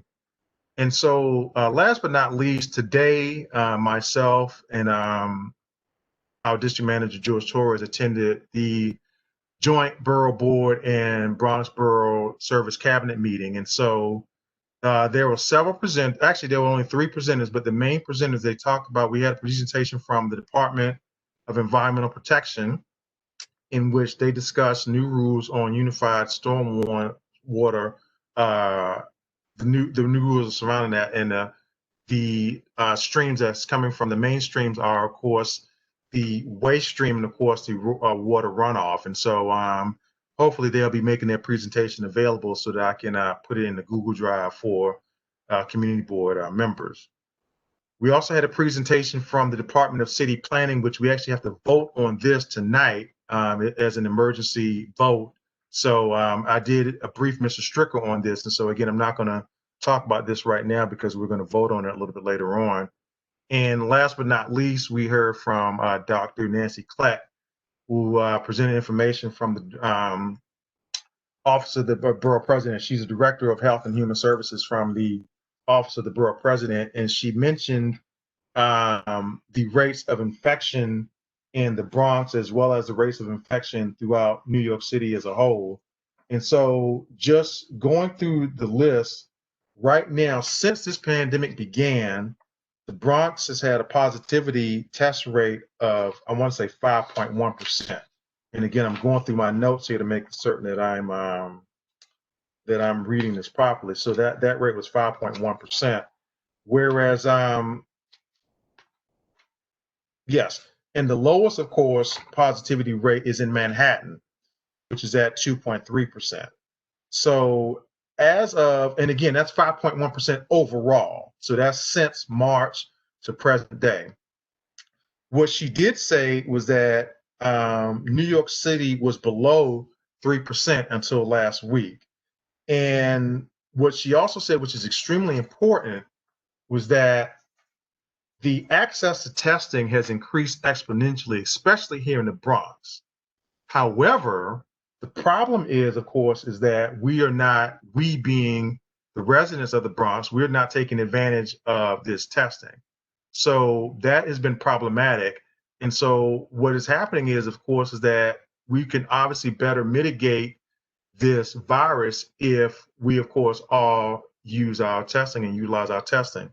And so with that being said, I'm going to stop right now. Again, I just want to provide highlights of what has happened from my office being the chair to everybody, to the community and to the board as to what's going on. My report is available. It has been sent out to the body and community. And if you have any questions, obviously most of you have my phone number, so feel free to contact me. And so with that, I am done, and I'm going to turn it over to our district manager, Mr. George Torres. Hey, good evening, everyone. I'm going to be super quick. Good evening, board members, and happy Thursday. I again like to extend my congratulations to the winner of tonight's election. I do enjoy working with board members and chatting with them. I think this is where I'm going to take my report this evening. There are a number of items that we should discuss because I worry. I am the son of a New York City police officer and a 12-year veteran of parochial school upbringing. I was raised trying to anticipate outcomes and game planning for all scenarios. My report, not really, because I'm actually going to amend it, will cover many different subjects, but I will not try to be repetitive as our chairperson touches on many of these same things. We received word last week at our intro meeting with the city controller's office that all community boards throughout the city are being audited on their websites and forms of outreach. Let me admit off the bat that I've always admitted that our website is lacking. The controller's office may give us a negative review on our website. At last month's board meeting, I stated that we would be updating our website, and we have. We put up the schedule of meetings on our website, so it's up there now. And we just dumped a lot of content with the Department of Information and Technology, DO-IT, to upload to our website. We got an email back this morning. I spoke to them. Hopefully we'll get it all sorted out. So the minutes will be there and it will be from 2019 until present day. Although we are missing some minutes. We are still sorting much of it out, but it will be on the website before the end of this month. But as bad as our website may be, we are also trendsetters insofar as we're the only community board in the Bronx that live streams and televises our meetings. If anyone wants to see what's going on at our board, they can tune into our Facebook page or go to BronxNet's website or watch channel 67 on Optimum or 33 on Fios to see our meetings. I say that goes a long way towards outreach. The next thing I want to talk is actually kind of good news, and I need to get some input back from many of you. I wanted to discuss our holiday party. When I arrived at Community Board 12 in 2015, one of the things I thought would be nice to end the calendar year would be to have a potluck for everyone on the community board. Since 2015, we have held a holiday gathering where we have tried to make better than the previous year. We've tried to make it better every year. This year is no different. Despite what is going on in the world around us, I think the best thing for us to do is to get together and to celebrate community. Obviously, it'll be a little different in that this gathering will be held virtually. This presents many challenges, but I will try to keep it simple, and I hope you can all participate. After much thought and consideration, in a first for Community Board 12, we will be hosting a bingo and ugly sweater contest for this year's holiday party. If we follow Pat's protocol, sorry, we George. That's all right. We will host this year's holiday party gathering on Friday, December 18th. Because the following week it's just like the Thanksgiving month is the Christmas holiday, and we don't want to infringe on anybody's Christmas holiday. We can, if Friday's not available for everybody, we can also do Thursday, December 17th at 7 p.m. since we'll be participating from our homes. One of the final things that I wanted, not final, but I guess what I wanted to implore board members to take a more active role in what's going on here at the board. And I mean this to say as a board member, speak up when you feel like you have something to say. Do not let others muffle or silence your voice because they've been on the board longer than you. As I've previously mentioned, tenure on the board does not reflect more knowledge than someone newly appointed to the board. That said, I've laid out a vision for this board, which I've articulated in very precise terms. It is my belief that we should have 4 committees and increase the membership of those committees to reflect our board. With 4 committees, we can live stream them similarly to what we're doing this evening. I'm offering a streamlined board with less meetings, but a more vigorous dialogue at the committee level. Community boards are responsible for 3 things. Land use and zoning is the first thing. Secondly, the creation of a district needs statement. And third, but probably the thing that we're most or best known for is listening to community complaints. I go on to discuss what happened at the ad hoc committee for not-for-profit organization, but I'm going to skip all of that. As we heard from the law department today, I'm hoping that we can cancel that committee, quite frankly, because it's not necessary. And I also had a comment about, not doing this stuff personally.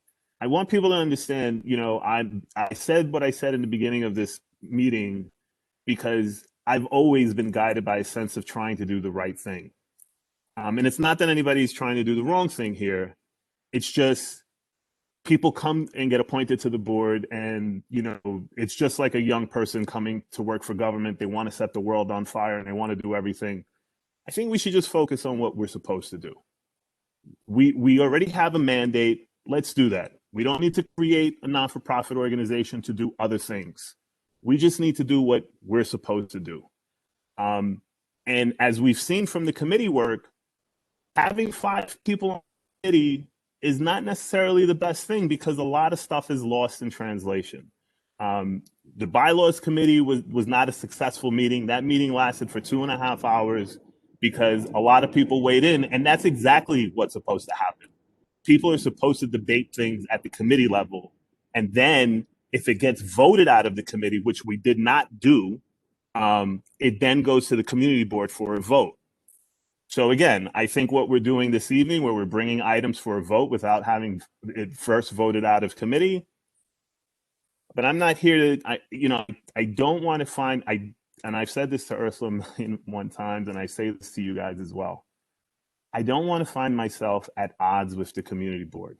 I really don't, or I shouldn't even say the community board, with the leadership and all of the members at the community board level, because we are supposed to do things. And I think we have been doing some really great things. I just think that we've been wasting some of our energy on things that we should not be doing.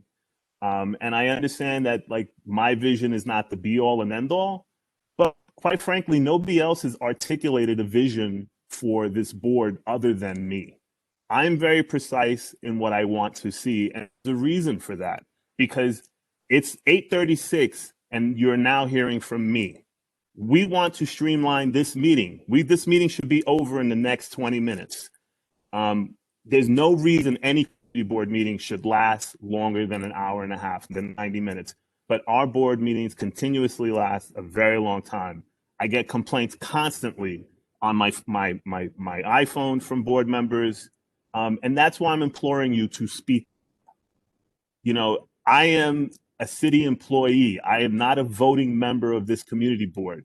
I don't have the ability to run for chairperson or anything like that, nor do I want to be. I want to stick around the community board for another 20 years. I want to retire and go down to Puerto Rico and live, another 30 years happily on the beach somewhere. So with that, I want to wish you, all our board members and community at large, a happy Thanksgiving, and to please follow all proper protocols in light of the COVID-19 pandemic. In conclusion, today marks my 1,936 day as your district manager, or 5 years, 3 months, and 17th day of my tenure here. I look forward to each and every day at the board. Thank you for your patience, and good night. All righty. Well, again, thank you so much, George, for your wonderful report. As you know, and you and I have said this on occasion, that we can agree to disagree, and as usual, we do. But I think that the one thing about me is most of you guys know that I'm a scientist, right? And the one thing about science is that science is about trial and error. So even though the experiment that you do may not give you the results that you want, you may wind up finding something totally different. I can give you an excellent example. The way that sucralose was discovered, or Splenda was discovered, was because they were actually trying to make some sort of medicine to treat diabetes. Yet and still, and what wound up happening is that this is a while ago, the person that was doing the experiment actually had a cigarette in the bench, which of course you can't do now, but he actually wound up putting some of that compound on the cigarette by accident and wound up putting it into his mouth and tasted it, and it wound up being sweet. And so that accident actually wound up being now well over a $500 million business for the company that developed it. So I say all that to say is that trial and error is what always works. And so my thing is that even though we as committees, we may fall short sometimes, but the bottom line is, in order for us to move forward and know that it doesn't work, we have to try it. And so I'm going to say that. And so I'm going to defend, the board. I'm going to defend the bylaws committee, because I know that they did fantastic work. As far as the meeting time goes, obviously if we have, quite a few people that want to speak in public session, and then of course, if we have our elected officials, then of course, that's where the time goes. So it's not that it's been the board itself, but, again, we have the public session now, and I took a lot of heat last year when I want to move the public session to the end, but because of just that. So as I said before, George, actually, we love you, but we could agree to disagree and without being disagreeable. And so I'm going to defend this board as long as I'm the chair. And just go from there. And like I said, it's not that, you love us, we love you. Is that sometimes we could, we could agree to disagree, but, we smile and, we keep it moving. So on that note, I want to go to the approval of the board minutes. And so our newly appointed Madam Secretary, Ms. Benitez, is here to call the roll so that we can approve the minutes for the last meeting. So before we begin that, Ms. Benitez, I want to ask that hopefully everybody has received a copy of the minutes. If you have not, then I'm just going to share it ever so briefly. But in the meantime, Ms. Benitez, you can begin calling the roll. Okay, will do. This is for the approval of the minutes. Right, this is for the minutes, right. Now, I've gotten quite a few of you as being here, but then there are some that I don't have any indication of whether you're here or not, so I'll find out when we call this roll. Abdul Hussein? Aye. We're voting for the minutes, correct? So aye. We're voting for the minutes, that's correct. Yeah, aye. Could you unmute everyone so I can, they can answer right away? You want me to unmute everyone? Okay, Ms. Benitez, that may be problematic, but I will do what you suggest. So hang on for a second. Let me get back to my controls. Because right now I have lost them. So if you can continue while I'm looking for those controls, because I'm trying to find them right now. Franklin Alpha.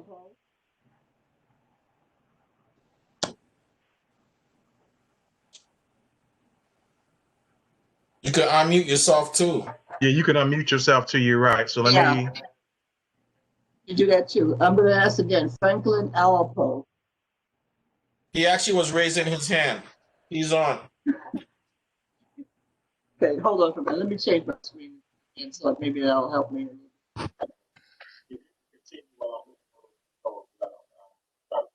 Okay, Sydney Blair. Aye.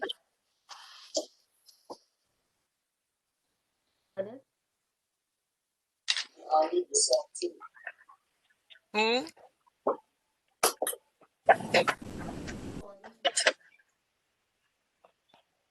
I can't hear her. Denise Bond. Aye.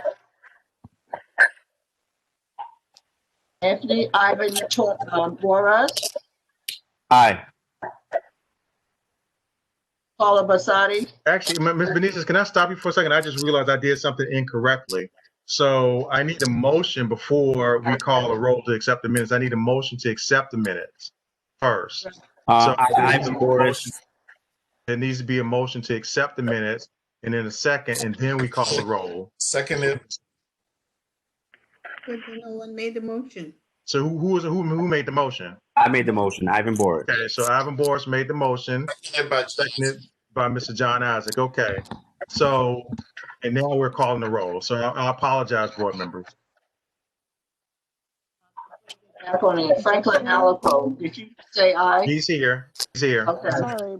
Before you continue, a suggestion: when everyone is unmuted, Ms. Benitez is Right. That's what I'm saying. It's very noisy, so and I'm about to mute everybody. Mute and then unmute when she calls on it. Exactly. I totally agree with you. So let me mute everybody. So Ms. Benitez, I need you to unmute yourself, and let's try this again. So Mr. Alec Poe was here.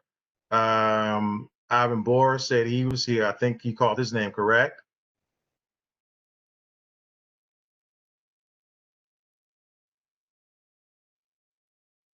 Ms. Benitez.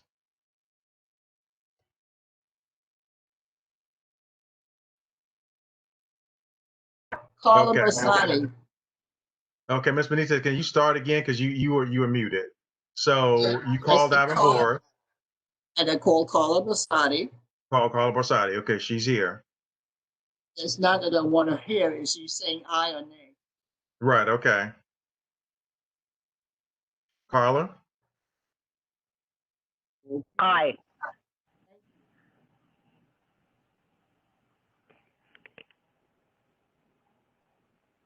Aye. Could everyone hear me? Yes. Oh, okay. Thanks.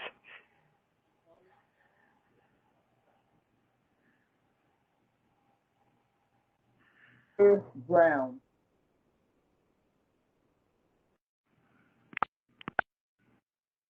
Can you repeat that, Ms. Benitez? It's kind of hard to hear you.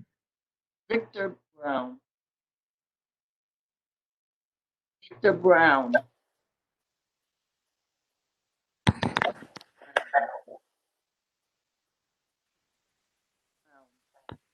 Excuse me, I didn't hear her call my name. Victor Brown. Record aye for Victor Brown, please. Ajiria, can you repeat when you say you didn't hear her call your name? No, and I said an I for me, for Egeria Bennett. I heard you. Okay.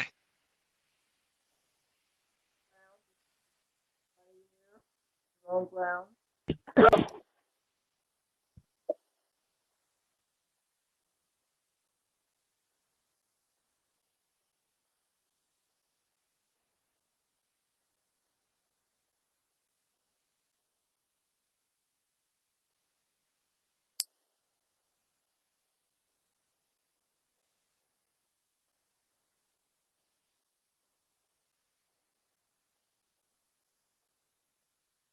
Ms. Benitez, are you there? We can't hear you. Hello? Michael Burke. Oh, okay. Aye.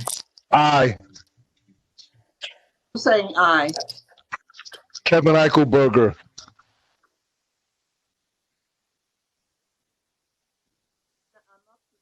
Campbell. Sadie Campbell. Campbell. Miss Sadie, I know yeah, it's kind of hard to hear you, Miss Benitez. I know Miss Sadie's here because I saw her. I did too. Okay. Okay, Sadie Campbell's not answering, so I don't know where she's here. Aye. Thank you. Gail Clark. Gail Clark. Gail Clark.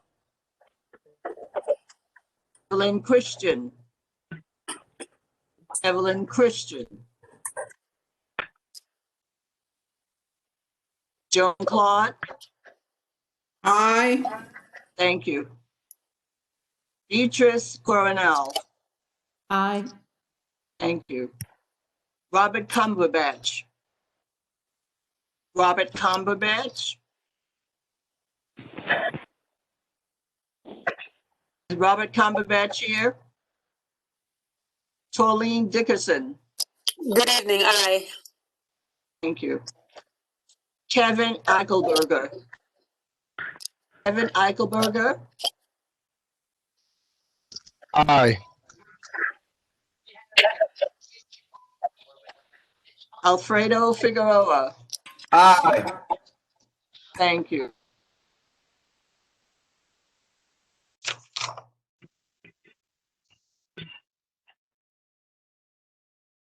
Barbara LeGrant Gibson. Barbara LeGrant Gibson.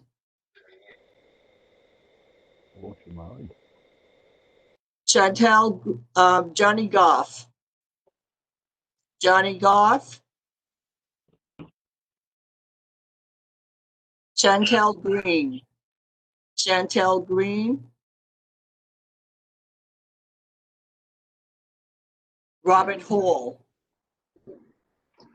Robert Hall. Who's saying aye? Robert Hall? Barbara Gibson.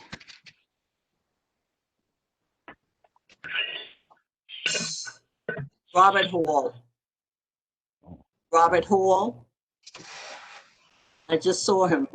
Is he? Robert Hall. Robert Hall says aye. Thank you. Lisa Hayes.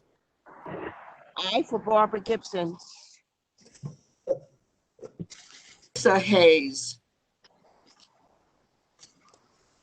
John Isaac. John Isaac. John Isaac.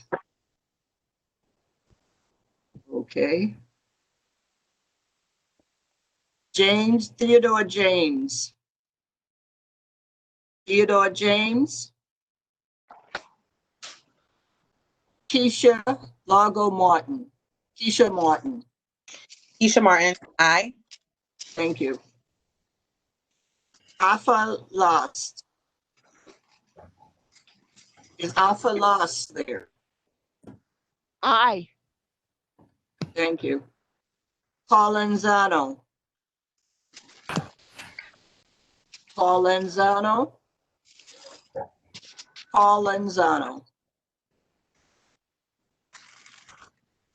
Lucille Martin. Aye. Thank you. Mary McLeod.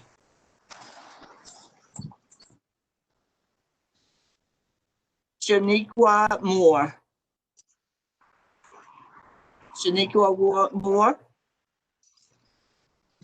Clinton Mikey. Clinton. Clinton. Aye. Thank you, Mike. Carmen Ortiz. Carmen Ortiz. Raise your hand. Just raise your hand. Tell me if it's aye. Carmen, raise your hand if you're saying aye. Wow. Okay. I'm going to assume she's going to say aye. I can see her, but she's not answering. Frank Porter. Frank Porter. Claudia Powell. Claudia Powell. Anthony Reed. Anthony Reed.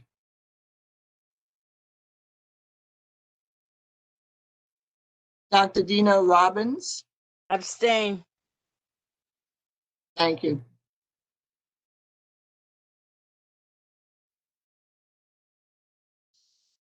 Harry Singh.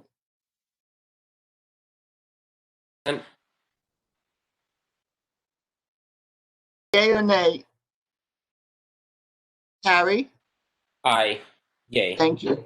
Thank you. Carl Stricker. Aye. Nicole Ware. Nicole Ware. Aye. The ayes have it. Who's I did done? not hear my name. Who is this? Marlene Brown Allen. I call you. But Norbert Brian, I didn't hear my name, Madam Secretary. I called Marlene Brown Allen, and you said aye. Was that you? No, I did not. I'm saying hi now. Okay, thank you. And who was the other gentleman I heard on there? Victor Brown? Norbert Brian. I called your name. Are you saying aye or nay? Norbert Brian. Aye or nay? You did not call. Aye or nay? No. Are you approving the minutes? Yes or no? You're talking to Norbert Brian? Yes, I am. Norbert Brian. I'm talking to Mr. Brian. You didn't call my name, so why you didn't call my name? I did call your name three times. You called Victor Brown, and nobody hear you, and then you came. You called Victor Brown, and nobody hear nothing. Then the chairman get. Norbert, just answer the question. Aye. Don't dictate to me. Don't dictate to me. Norbert, answer the question. Yay or nay? You gotta go. Is it yes or no, Mr. Brian? Norman Brian? Yes or no?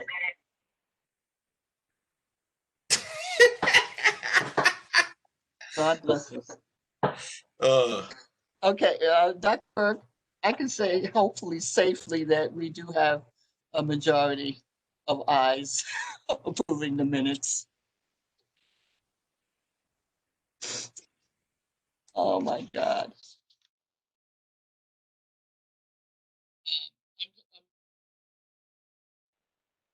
Dr. Burke, you're muted.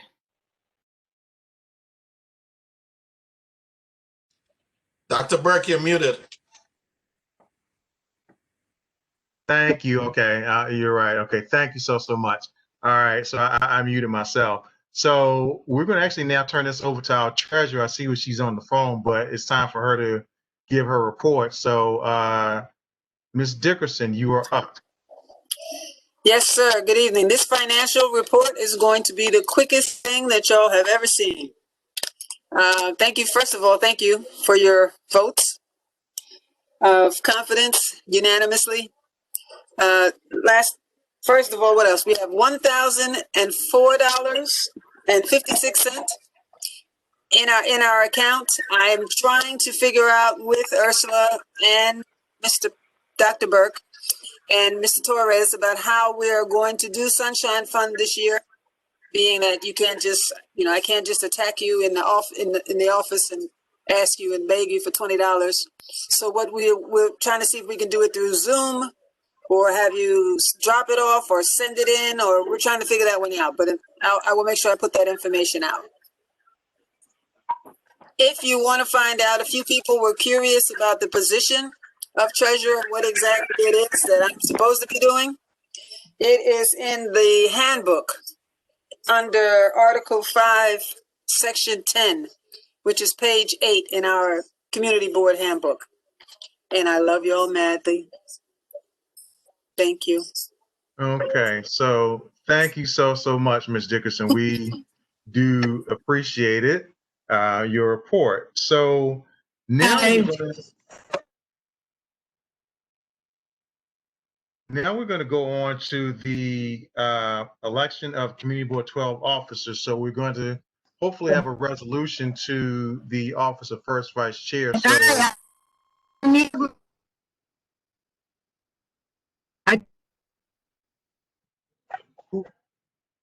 So oh, okay, you're fine, Ms. Ortiz. You're fine. So, okay, you're fine. So, Clinton, you're up, Yes, sir. You're up. Good sir. Okay. All right, hang on for a second, Clinton, because you have people that are mute. Hold on for a second, Clinton. Let me do this. All right. Clinton, can you do me a favor now? Can you unmute yourself? Yep. Okay, good. Okay.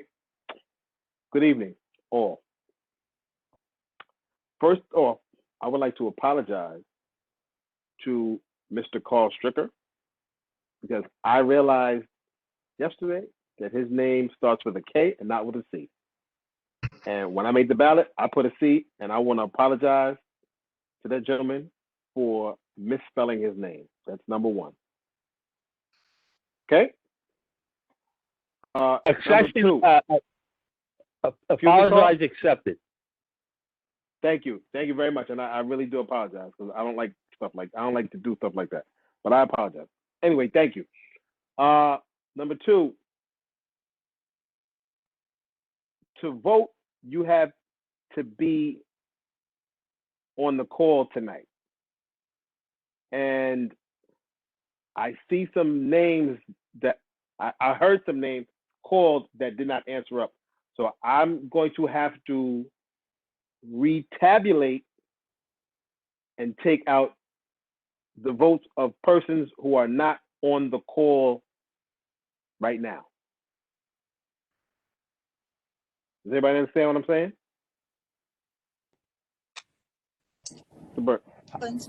That's fine. I hear you. I'm here. Yeah. Okay. Yes. That's fine. Clinton, why don't you say how many people voted, and then somebody can tell us what the number of board members are on tonight. Okay. So 31 people voted. Okay. But I have names that I don't see them anywhere on the call, so I'm not sure if they're here or not. Okay. So can I call out those Yeah, names? you call their name and see if they're here. Okay. Johnny Goff. Johnny Goff. I thought she was here. I know she told me she was going to be late. I thought that she was here. Is Johnny Goff here? Ms. Goff, if you are here, you need to do *6. If not, then your vote does not count. Okay. Okay. Anthony Reed. Anthony Reed. Anthony Reed. Johnny's. Okay, no Anthony Reed. Claudia Powell. Claudia Powell. Claudia Powell. Third time. No Claudia Powell. Let's see. Victor Brown. I think I heard him. I'm not sure. Victor Brown. Yeah, he was here. Yeah, he was Yeah, okay. From Water Prayer. Okay. Okay. And Carmen Ortiz, I see her now. She's here. Okay. That might be it. Let me see. Anthony Reed, Johnny Goff, Claudia Powell. Yep. That's it. So I have 3 persons that are not present out of the 31 that voted. All right. Clinton, I have So- a question. Can I ask a question? Mm-hmm. I was on the line and then I got kicked off and I went to use the telephone. Is there any way that people could be using the telephone instead of the video conferencing and still be on it and you not know that? They should answer. They I can don't hear. know. I wouldn't know how to answer. So what I did, I restarted my phone and came back on video. So just because I knew we had to vote, but I don't know if people know how to vote from their phones. No, the votes are in, but whether they're on the phone or they're on the video conference, they should still be able to hear me calling their name, and they haven't Yeah, responded. but you don't know how to answer you though. That's what I'm saying. I was on the But phone, but I wouldn't know how to answer you if I was on the phone, unless I don't know. These are people that didn't respond. Also, when Ms. Benitez called the roll. Yeah. I'm But saying just- if you're on the phone, how do you respond?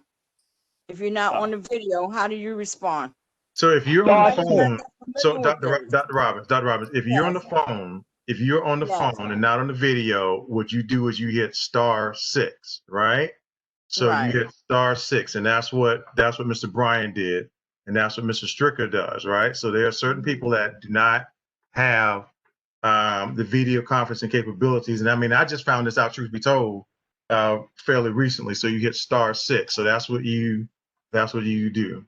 No, that's Okay. what I just found out. Okay, so Right. maybe other people just didn't know either. Right. Well, I mean, it's Yeah. possible, but I'm give or just take. saying. So, right. Just so you know, just in case it happens to somebody else, they kicked me out. Right. Okay. And I Okay. pulled So tell you back. what, Mr. Stricker, I need you to mute. You've unmuted yourself again. Oh, that's the And vote? I need to Clinton. Let's go forward because we're taking up too much time. Let's move. Okay, well, first you can move on to something else because I have to. Hang on for a second, Clinton. Hang on. There's too much noise in the Then we could background. put it I for don't know later. why people keep Well, unmuting themselves. All right. If you are not speaking, the only person that should be speaking right now is Clinton. Okay. If you are not speaking, please mute yourself. All right. Thank you. Okay, so what I'm saying is, you have to give me a minute because I have to take Not a these problem. 3 votes. So these do 3 you votes want me away. to? Do you want me? Do you want? Do you? Go on you to want me something to else? move on Yes. to another part of the Yes. meeting? Yes, because I want to make sure it's right. Okay. Correct. All right. So Yes. I'll move on. I'll move on and come back to you then. Okay. So the next thing we need to vote on are committee recommendations, but I'm going to do that last. I'm going to go into old business and the new business, and then because like I said, I hopefully these votes won't take all day, so I'm going to move on to something that I think will be quick, which are the old business and new business ideas. So looking at the agenda, I I want to provide an update on the shelter locations in CB12.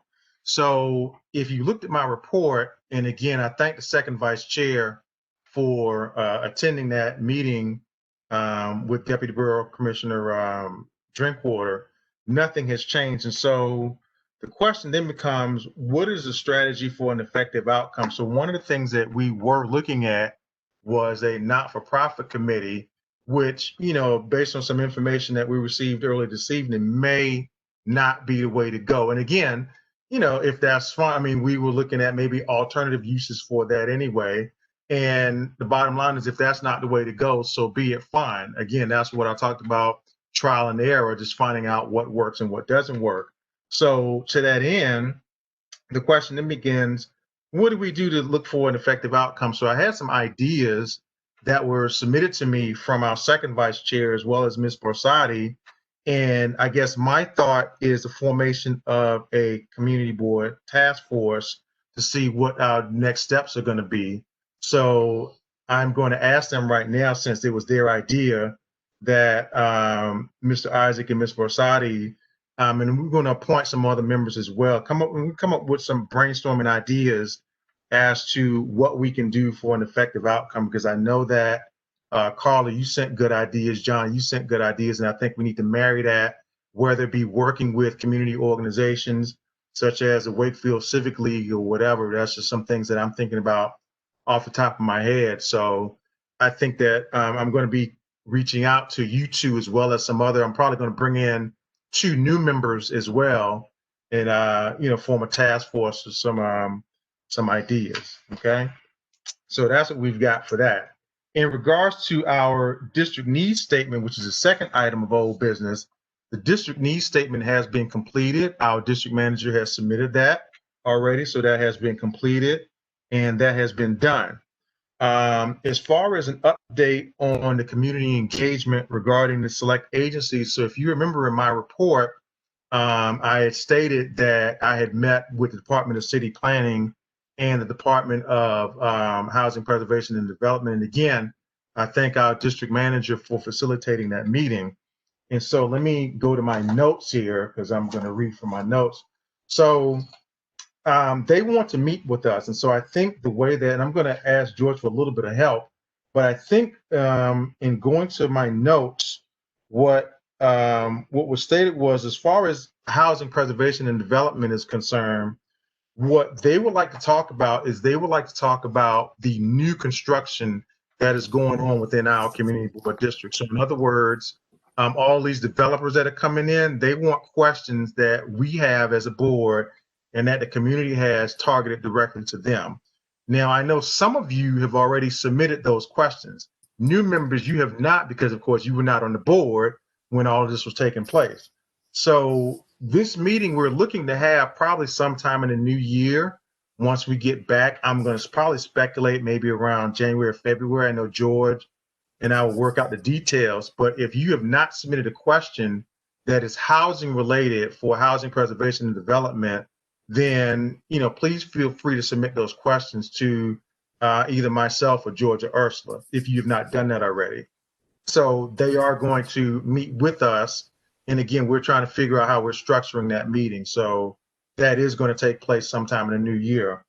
Also, the Department of City Planning also wants to meet with us as well, and what we're talking about doing is somewhat of a targeted training, similar to what the new members had about 2 weeks ago, and similar to what some board members attended earlier in the year. So I know, Tolene, you were there, Denise Bond, I know you were there, Miss Sadie, Miss Claude, George, myself, Ursula. I know I'm forgetting somebody else that was there, but and please forgive me. It's not that I'm not thinking about you right now. My mind is drawing a blank.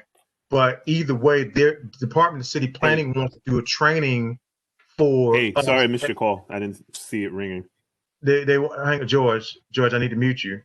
Yeah. So they want to do a training for us as community board. So that's just a follow up with those 2 agencies. So they want to give a training as to how they do the zoning, how we talk about contextual zoning versus upscaling, upzoning, downzoning, and what the different type of zoning regulations are. So that will be as a follow-up. That is going to be coming, I want to say probably around February of next year. So please stay tuned to that. I want to update you on the Grace Wakefield United Methodist Church proposal. And again, I know our housing chair is here, Mr. Hall. And so as I've done some homework on the project, it's probably, I would say it's probably pretty innocuous, and they want a letter of support from us. However, the only concerns that I have, truth be told to you as the board members, is that, I'm still waiting on the pastor to answer some questions. And I know she's probably going to say I haven't submitted them, which, truth be told, I haven't. But at the same time, I wasn't truly happy with the answers.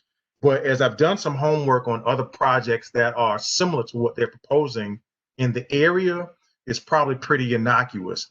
I will say that I don't want to waste time in showing you this because, of course, it's 9:10 and I kind of want to get done soon, is that there's an article that I want to refer you to that I'm going to put in the chat where there was one church in the South Bronx that actually got defrauded out of their property from a developer. So in other words, they were trying to do the same thing that Grace is doing, and the developer wound up taking their property. So even though, I mean, it's absolutely amazing what they can do. And so we want to make sure that that doesn't happen to them, and I don't think it will.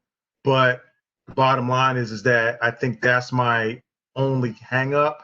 I don't like and I think I made that clear, but, after speaking with Housing Preservation and Development, I can understand why that type of housing is taking place. It's probably pretty innocuous. So what we're probably going to need is something to come out of, and again, with the housing committee, the problem was that there were not enough committee members at the meeting. So I know Mr. Hall led the meeting, and I know Deacon Brown was there, but there wasn't everybody else wasn't there. So I think that may be okay, but I'm gonna refer you to Mr. Hall on that. So Mr. Hall, if you want to just briefly touch on that right quick, but I think, he's right in that there is a need, and I will agree there is a need for senior housing. And truth be told, what the developers are proposing will bring some improvement, but I still have some questions for the pastor, and I think that's it on my end. Mr. Hall, if you want to touch on it right quick.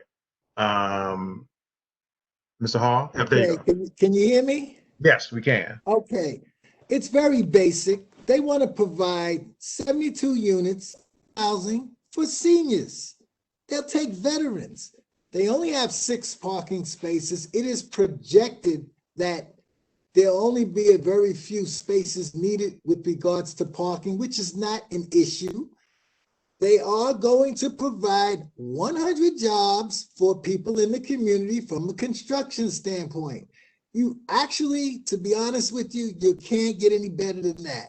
And one of the things that they did allude to, and I guess you got the message, Dr. Burke, they are not dealing to try to ascertain any type of profit. This is to help the underserved. We have a tremendous amount of people in this community who's in need of housing. And we have to keep that in mind as we go forward. But not only that, they are still willing and able. Their books are open. They have nothing to hide. And they are trying to assist with regards to a prevalent need. That it was just that basic. It's not asking for anything more. They will see to it that people in this community get those construction jobs. And that's another thing, which is why they hired a contractor in the area. And it was another note that was sent to me from the pastor herself. And she said she will personally see to it because she is not in the business of getting hoodwinked, which answers the question that you just raised. But that being said, it's a nice project. It's urgently needed. I can't see any problem with it. And I sincerely hope that the board will go along with the proposal because it's not problematic. It's not asking for too much. And it's a win-win all the way around, okay, with regards to what we need and what is being built. So that's pretty much everything in a nutshell. Well, thanks, Mr. Hall. And as I said, board, I'm not going to sit there. As you know me, I'm not going to lead you astray. I think that, Mr. Hall just reiterated that it is pretty innocuous. I just need a couple of more questions answered. As I look and, as I said, as you know me, I'm going to do my homework first before, making sure that we don't step out there and do anything incorrect. And so, I think it'll probably be okay. And as Mr. Hall reiterated, that, we do need some senior housing. So, but Dr. we're Burke? probably going to call that to a vote. Hopefully it'll come out of committee where it's supposed to. And so, Mr. Hall, I'm going to ask that if you can convene a committee meeting in December so we can vote that out so that the full board can vote on it in January, okay? Okay, it's my understanding that they need this thing SAP. So I don't know where they're going with this. They'll be okay as long as they get it. You know what I mean? As long as they get it, whether it's, they can wait, but as long as they get it, they'll be fine. But okay. All right. That being All said, right. I want to do the paperwork with you guys. Okay, all right. Thanks, Mr. Hall. So are there any questions? Clinton? Are you ready? Okay, so you ready? Okay. All right, Clinton. So do you want me, you want me to do new business and then you can report that out? It's not gonna take that long. 2 minutes. Okay, there we go. All right, so we're ready. Let's go. Somebody's calling it. Somebody asked. Somebody, what you say? Speaking.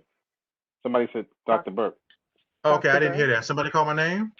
Yes. Hi, Dr. Burke. Yes. Hi, this is Ms. Bias. I'm speaking. I won't take too much of your time because I know that you guys want to move along. Hi, However, Adriana? Yes. How Is are it, you? okay, Can you Adriana, hear me? Adriana, can you address me in the chat? Or can I call you back? Because I do need to move on. And this is this is where the public is now, I hate to say closed, but this is where the public observes. And so I will make sure that I get your information and that so that we can talk and I will bring it to the board. If you can actually call George maybe privately and he can bring it to me, I would recommend you do that. And then Okay. we can bring it at the end of the meeting, okay? That's fine. The reason why I said something is because I'm accessing this meeting via phone, and you basically hit the nail on the head. If we can just communicate regarding what you just discussed later on, I'm gonna let you continue, and I'm gonna mute myself. Okay? Okay, you got it. Thank you so much. I appreciate you. Okay, so Clinton, you're up. Okay. Congratulations. First. Clinton, I'm sorry, excuse me, but Anthony Reed just popped up on there, see him? I don't know how that's going to impact, but just to let you know. And yep, I see Anthony Reed. Yep, he is here. Okay. Boy, hold on. So okay, so Clinton, listen, can I move on to new business? Go ahead. Okay, Go ahead. all right. So let me move on to new business. So let me mute everybody because again, people are. Oh, okay. All right, so let's move on to new business. So on the new business, there are a couple of things that have already been mentioned is the audit. So I'm not going to spend a lot of time on that. The audit, as I've said and the district manager said, our website is being audited. And so all of your information, so all committee reports, so all of the work that you've done as far as writing reports, your minutes will be uploaded to the website. All of our minutes from the past will be uploaded to the website. All of my reports will be uploaded to the website. All agendas that you have generated as committee members, as well as I've generated as a chair, will be uploaded to the website. So all of that is ongoing right now. And this is happening all throughout New York City. As far as committee assignments is concerned, new members don't have any committee assignments as of yet, even though some committee chairs have petitioned for certain new members to be on their committees. And so I'm willing to acquiesce to the request of those chairs. And so, committee assignments will be forthcoming for the new members. As it pertains to the older members or more seasoned members, committee assignments are important. There are some of you that are on the call that do not have a committee assignment, and we need to make sure that we rectify that. Committee work, the crux of what we do as a board is done at the committee level. And again, most of you seasoned board members know that. The crux of what we do is at the committee level. And there is a position that's opening up that I've already asked one of our committee chairs to lead for us, and hopefully, I'll talk to them privately, and maybe I need to find out this is a directive from the borough president in which they are reactivating the solid waste advisory board. And so, I said, so I need to find out how many members that as chair I can appoint. And as I said, we can go from there. But getting back to the committee recommendations and the committee reports, at the present time, we're obviously, each chairman gets to approve his or her administration, and I'm no different. So I'm looking at, committee chairs and, trying to figure out, what committees are great, which committees need some help, which chairmen may want to, are some changes needed, so forth and so on. And that goes for committee members as well. So, in other words, I was talking to a board member last night that is on one committee, but wants to be on another committee. And so, for instance, that committee may or may not be filled. But my question to you is that if you are currently on a committee and you may want to do something else, then this is that time. So I'm going to send out more detailed information. And again, I know you heard, we can agree to disagree. And like I said, we love our district manager. He thinks that we should have 4 committees with an extended amount of people on them. I believe that we should reduce the number of committees, but not as many as, our district manager suggests. And possibly with the land use committee, one of the things that Mr. Stricker is in agreement with, of course, is paring down that land use committee to a select amount of members. And in fact, he and I started selecting certain members for that committee last evening. And so, I'm probably going to be sending out some invitations and correspondence to you within the coming days as to what's going on as far as the committees are concerned and what committees that you need to serve on. I think that in particular with the bylaws, the committees are very, very important because, again, the committee chair can recommend that you be removed from the board if you do not attend their meeting. Okay, so that's why, and again, because again, the brunt work of what we do as a community board is at the committee level.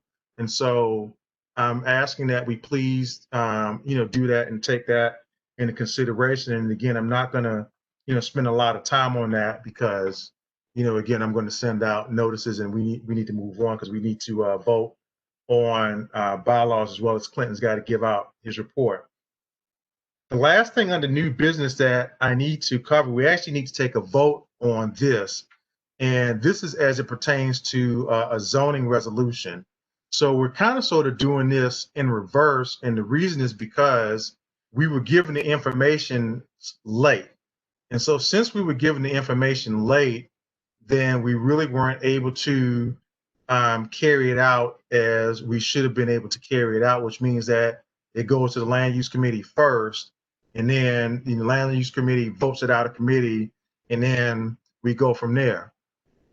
That's normally how things would be done. However, unfortunately, due to my travel and of course, due to the fact that this was sent to us late, we did not get this until not too long ago. And so what has to, truth be told, happens is that we need to vote on it.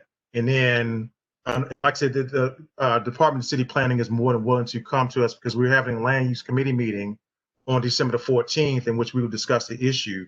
I'm trying to show, I'm trying to share my computer and actually show the issue at hand. But for those of you that may be familiar with it, it's in regards to the coastal flooding, coastal zoning issue that we have. So I'm trying to find it and go from there. So Mr. Stricker, I'm going to turn this over to you right quick and have you talk about this right quick. So if you could unmute yourself, and I'm going to try to find it and while you talk about it. So Mr. Stricker, if you would indulge me and talk about this a little bit. Not a problem. Actually, this came to us about 5-6 years ago, and we did have a public hearing on it.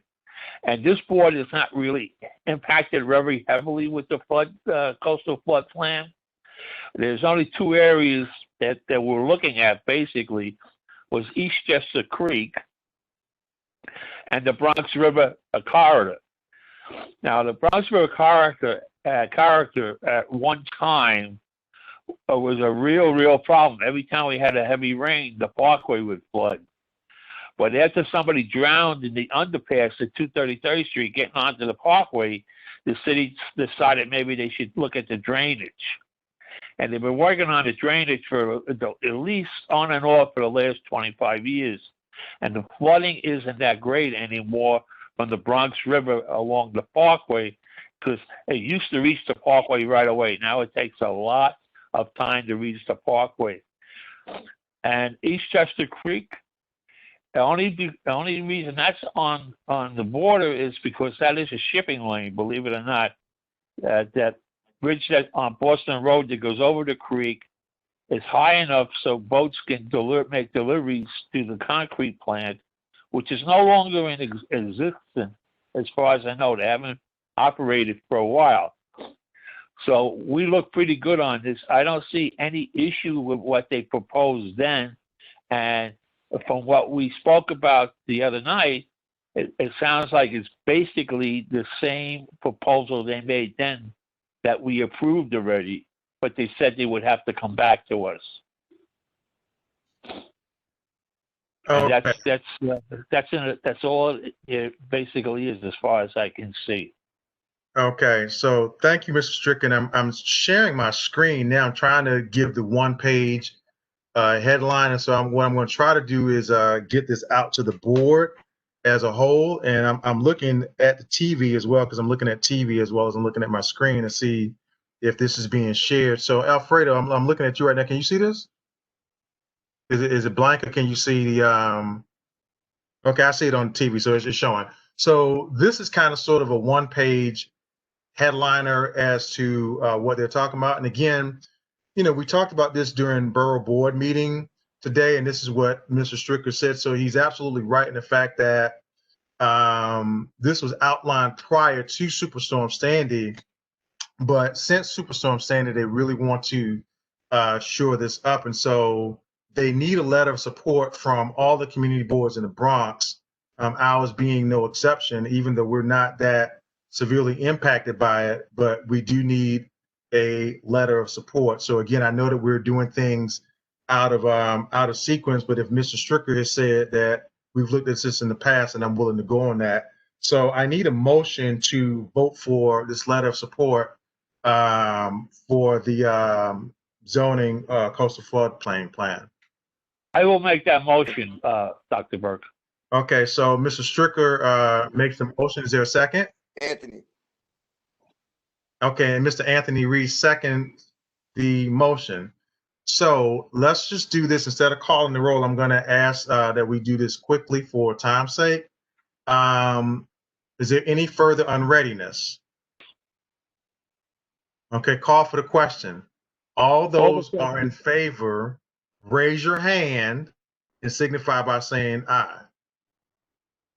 By hands, okay. Thank you. Aye. Okay, thank you.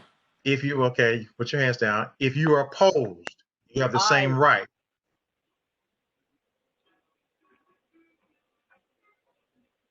Any abstentions? Anyone excusing themselves? Okay, so Ms. Ortiz, you abstaining? Okay. Gibson is Motion aye. passes. Aye. Okay.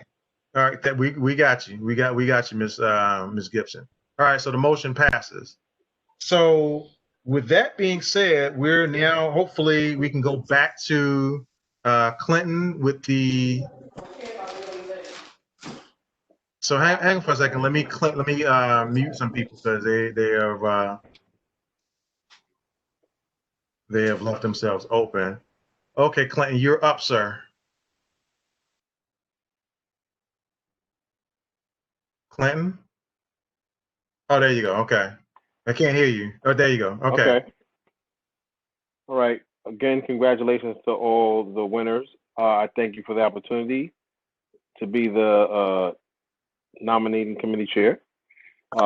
So for the position of first vice chair, Committee Board 12, 29 total votes were cast.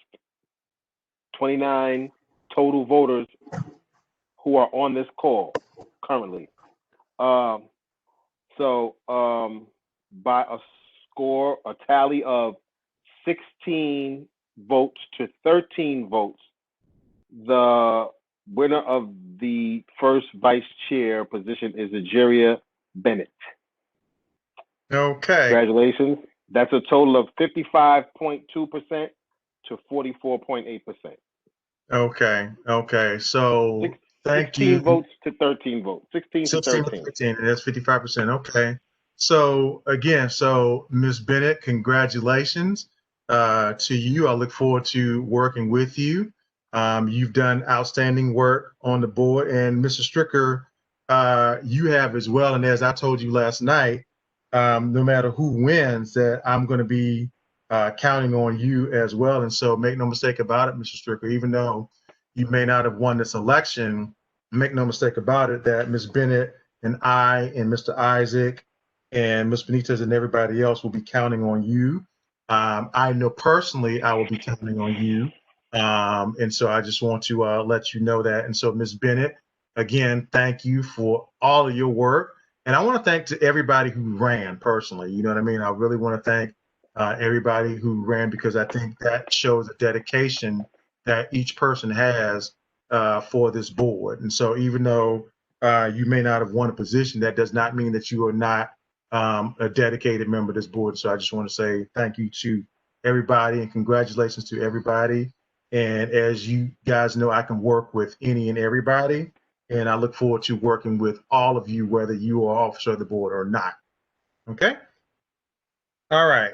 So next up is the only other votes that need to be taken tonight are voice votes on the bylaws. So, Ms. Barsati, I don't know if you or Mr. Stricker want to drive this, but you are up. And then once we get done with that, then we'll be done with the meeting.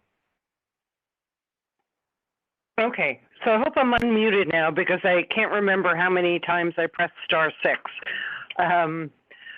Okay, so first I want to thank everyone who took the time to participate so enthusiastically in the November 17th meeting.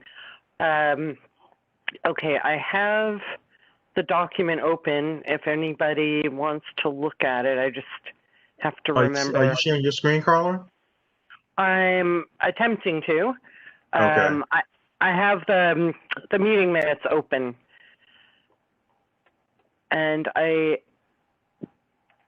did click share, but I don't know if it's doing okay. anything. You see, okay, what's happening in front of your screen?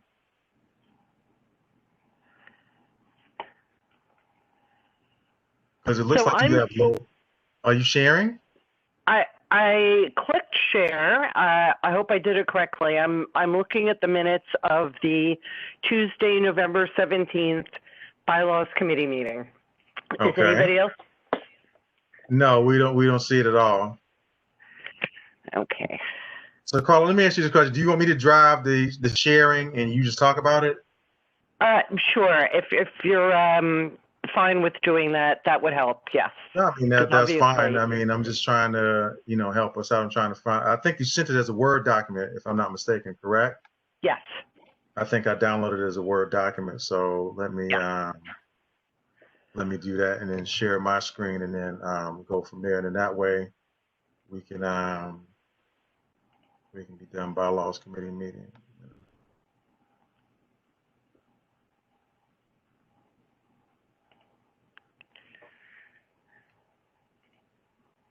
Okay, so hopefully, board members, you can see my screen. Clinton, I see you up on my screen first. Can you see this?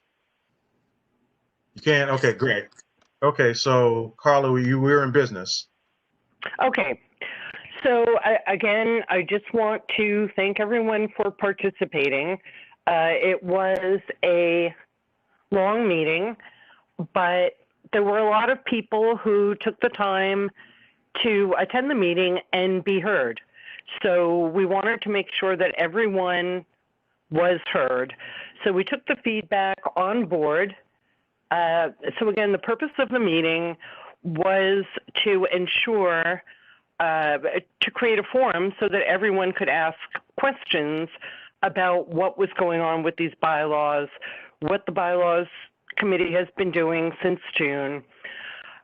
So it took 2 hours, but so basically the end result is that the bylaws committee presented 6 proposed amendments.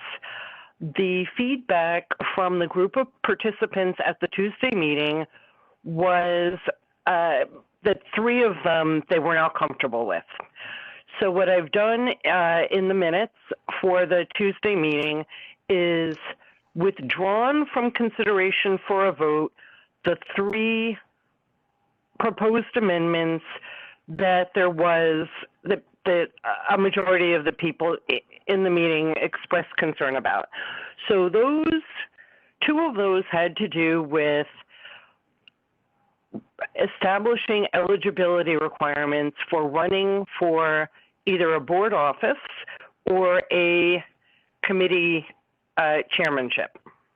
And the third one that we withdrew based on the feedback was the option to rewrite the bylaws completely with a simple 51% majority required for approval. So currently 3/4 of the board is required to be present and voting in favor to rewrite the bylaws. So the members present said they would prefer to see the amendments updated one by one as an as needed basis. So we updated the proposed amendments to address those concerns and remove those. Okay, did that make sense so far? This gets a little bit. Yeah, that's fine, Carla. Let's yeah. So I'm Okay. showing that. So now I'm showing the amendment. So this is proposed amendment 1. Okay, so amendment 1 is changing the borough president's requirement that someone is subject to removal proceedings if they miss 3 consecutive meetings. And the bylaws committee felt that it would be more important to look at members who miss random meetings throughout the year in order to ensure a strong and engaged board. So we didn't hear any significant objections to this one, so we left it in for today's vote. And then, can you page down, please, Dr. Burke? Sure. Most certainly can. So the second one we amended also based on feedback from the group present in Tuesday's meeting. We had proposed the addition of a recording secretary because historically on CB12 we've always had one person managing the minute taking and the secretary managing the head counts, the roll calls, the vote counting.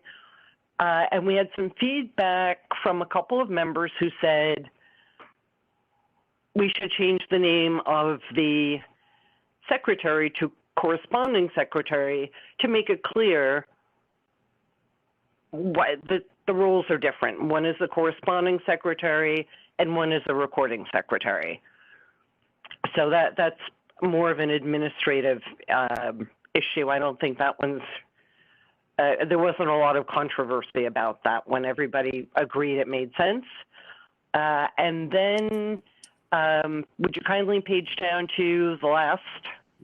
No. You're skipping a whole part of the conversation regarding, you had to define, because the committee, executive committee is defined in the rules. Tolene spoke to it earlier and what the role of the treasurer is.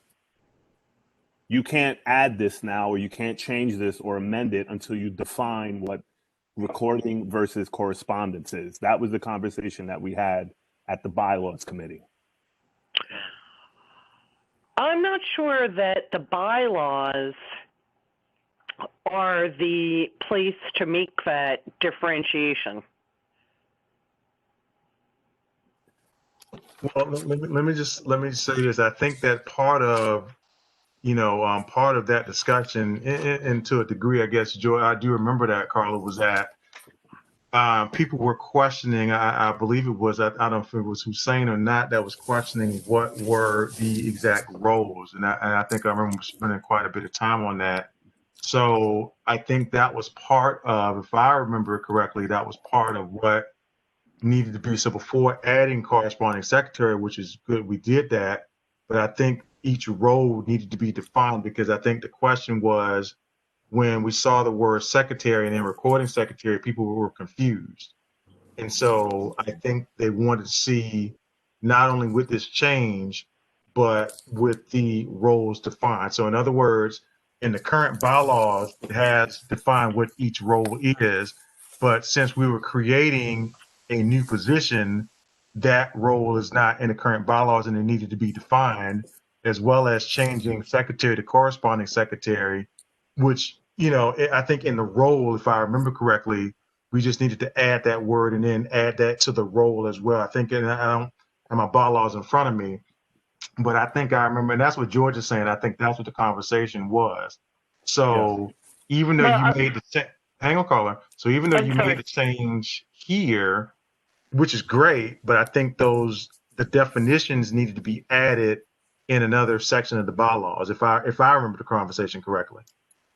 Okay, Yeah. so I do remember there was definitely debate about how to differentiate the two roles, but I didn't come away with the impression that it had to be in this document, because if you look at Article 5 officers, Section 1, it says the officers of the board shall be a chairperson, first vice chairperson, second vice chairperson, etc.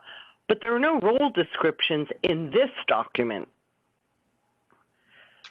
So again, Carl, I don't have it in front of me. I'd have to look and see. I thought that I saw it somewhere in reading the bylaws. Hang on, George. I thought I saw it reading somewhere in the bylaws where those roles were defined. Like I said, I don't have it in front of me right now, so It's defined I in don't know. It's defined in Section 6 is the chairperson. Section 7 is the first vice chair. Section 8 is the second vice chair. Section 9 is the secretary, and Section 10 is the treasurer. Everything is defined. So those roles are defined in those particular sections, is what you're saying, right? Page 7 and page 8, bylaws handbook.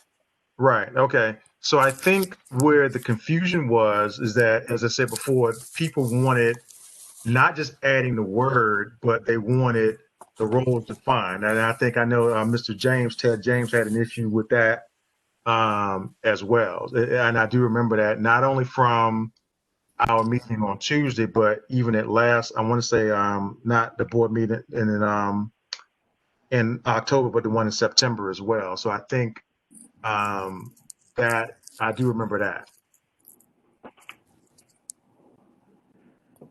okay, I'm just flipping through I have the bylaws open in front of me. Okay. And they're not very detailed role descriptions. Right, and not to say that okay, point taken. Point taken. If we want to, Carla, wait, Carla, don't get frustrated. What I'm saying is that I don't have it in front of me, so I don't, and I'm looking for mine, and I must put it in another room. So what I'm saying is that I think that was, for a point of clarity, that was part of, for whatever reason, some board members were confused, right? So I think even though it's pretty straightforward to you, it's straightforward to me, and it may be straightforward to some others, but some people may not be able to grasp the concept like you and I can. And so therefore, if you remember, that was a point of contention. So not that you're not right, because I mean, personally, I believe that you are, but as you've always heard me say, this is not a dictatorship. So I think that was the issue.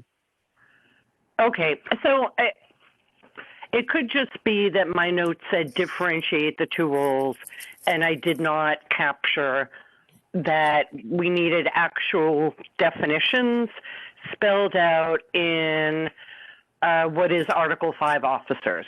So that may be my mistake.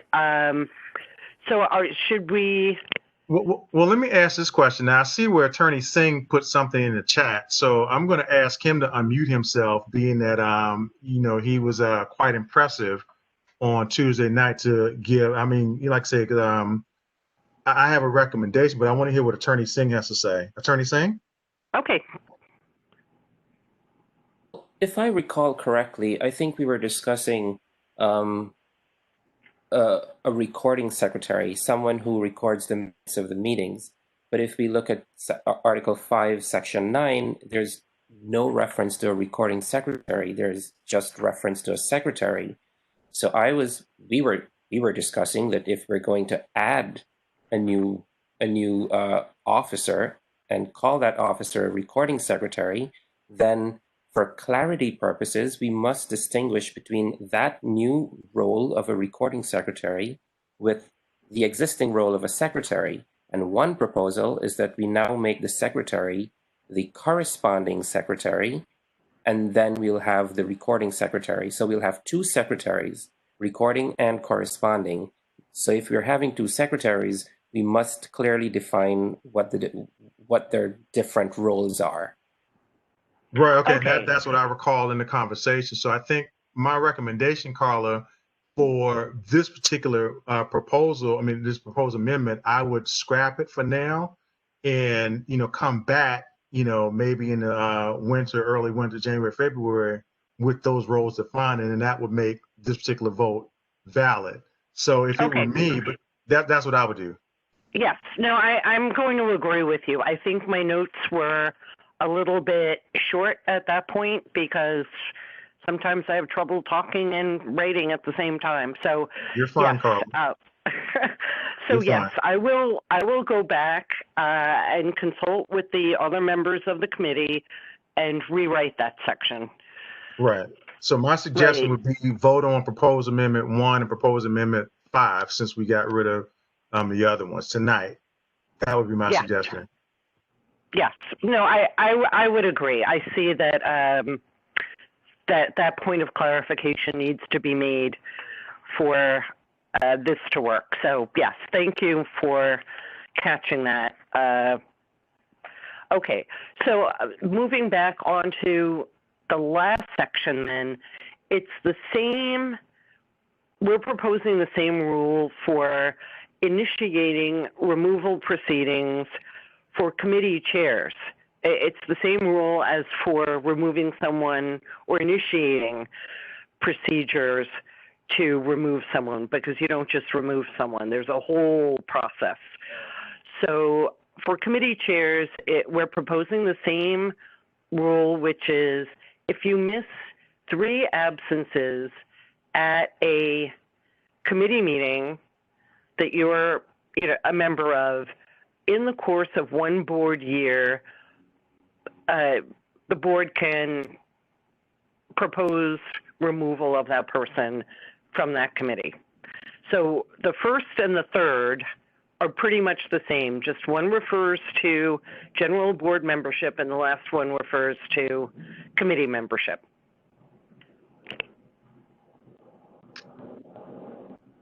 Okay. So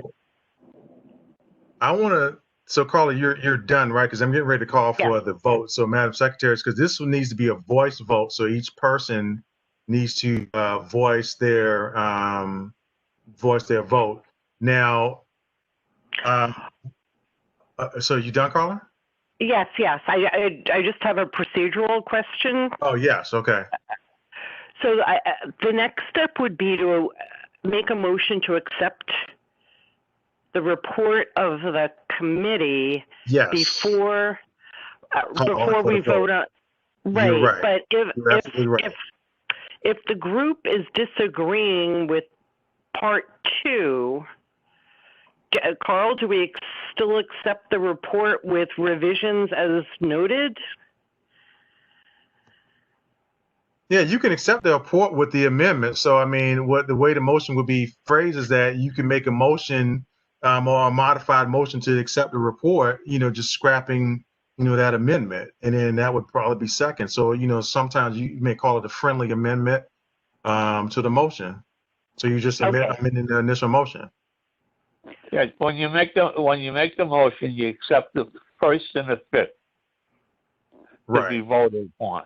That's Right. the procedure. So you could take it as a single vote for each one, or you could put the two together since they're similar. And I'm going to propose that we put the two together because they are similar. So, so I still need the motion. Oh, somebody has to make it from the floor. Though. Yeah, somebody has to make it from the floor. That's correct. So moved, Hussein Abdul. Okay. So Hussein has brought the motion to the floor. Is there a second? I have a question before we even make the motion. I'm just trying to figure out. Okay. Let me just say this. Okay. So I know that. Second. What's that? I had second, but I missed all of that.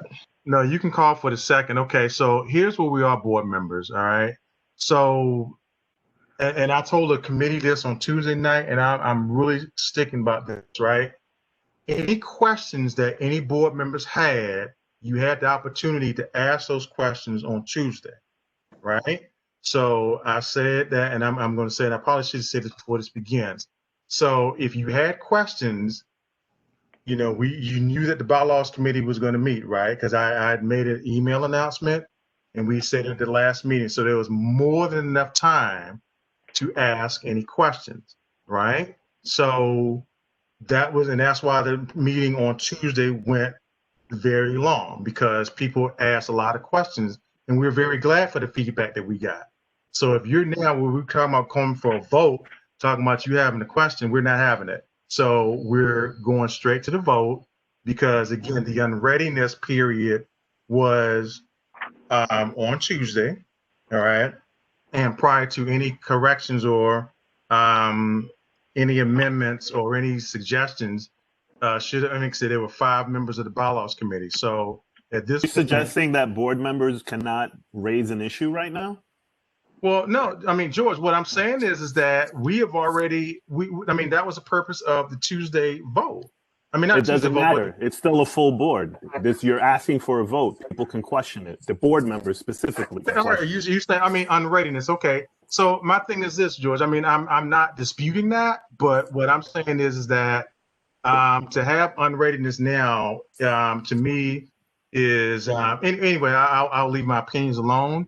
But I'll just say this because, as I said before, this is not a dictatorship, but there was more than ample time to ask questions. And so now to raise questions as we're getting ready to vote says a lot. I mean, but as I said, you know, this is not my personal opinion. This is for the entire board. You're right. That's what the board is for. And the fact that you have so few people on the committee and you didn't debate this at the committee is the problem. You George, have I 5 making decisions. George, I've got this.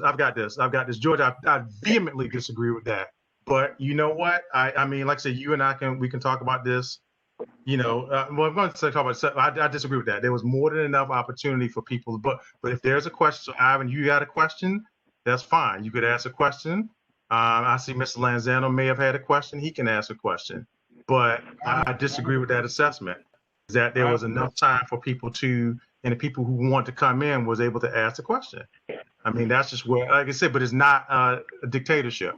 So Ivan, you first. Mr. Lanzano, you're next. So first, I would like to express that I'm trying to figure out. I've been on this board for 5, 6 years now, and I'm trying to find a platform where the members of this board, the board that is doing their due diligence, in attending these meetings and serving the community. Where is the board's platform? So we hear from every constituent's representative or anything like that, but we're not hearing from us, the people that are actually moving, that are actually doing the footwork. So that is and with that being said, my question it was a simple question. My question is was the term limits put in consideration as far as these positions? That's all I had to ask. And we also need to do our due diligence in paying attention to what's happening. Okay, I'm not sure I understood that question because there are no term limits. We do have mentioned. term. We do have term limits, Carla. George, you can elaborate on that. Every No, board but member we has didn't a do term that. limit because We of. didn't This do has that. nothing to do with time limit. This has nothing to do with time limit. Well, and plus the city council established the term limits. Right. So the board had nothing to do with that. Right. So my question is, so for these elected positions, in terms of term limits, how are they going to be set forth from here on out? So because we have term limits, because this is not, I'm making perfect sense. Because we have term limits, how is that going to affect our bylaws in terms of you need a certain amount of time in order to have an elected position? No, we removed all that. We took that all, we withdrew, the bylaws committee withdrew proposing those eligibility requirements for candidacy based on the feedback in the Tuesday meeting. So we believed we heard everyone and we took that all out. Okay, That and is that not was my only question. First of all, this is not, excuse me, I'm the chair of the committee. Let me explain something. First of all, this had nothing to do with time limit. It has how many times you come to the board. If you miss 3 meetings in a year, we will send a letter to you if you want to stay on the board. And you can respond to it. This is not a dictatorship where you miss 3 meetings and you're off. The point of unexcused meetings, by the way, not excused, unexcused meetings, and you're off. We'll give you a chance to explain why you couldn't find the time to call in, that you weren't going to be here. It has nothing to do about term limit or anything else. It's how you serve the board and how you serve your committee.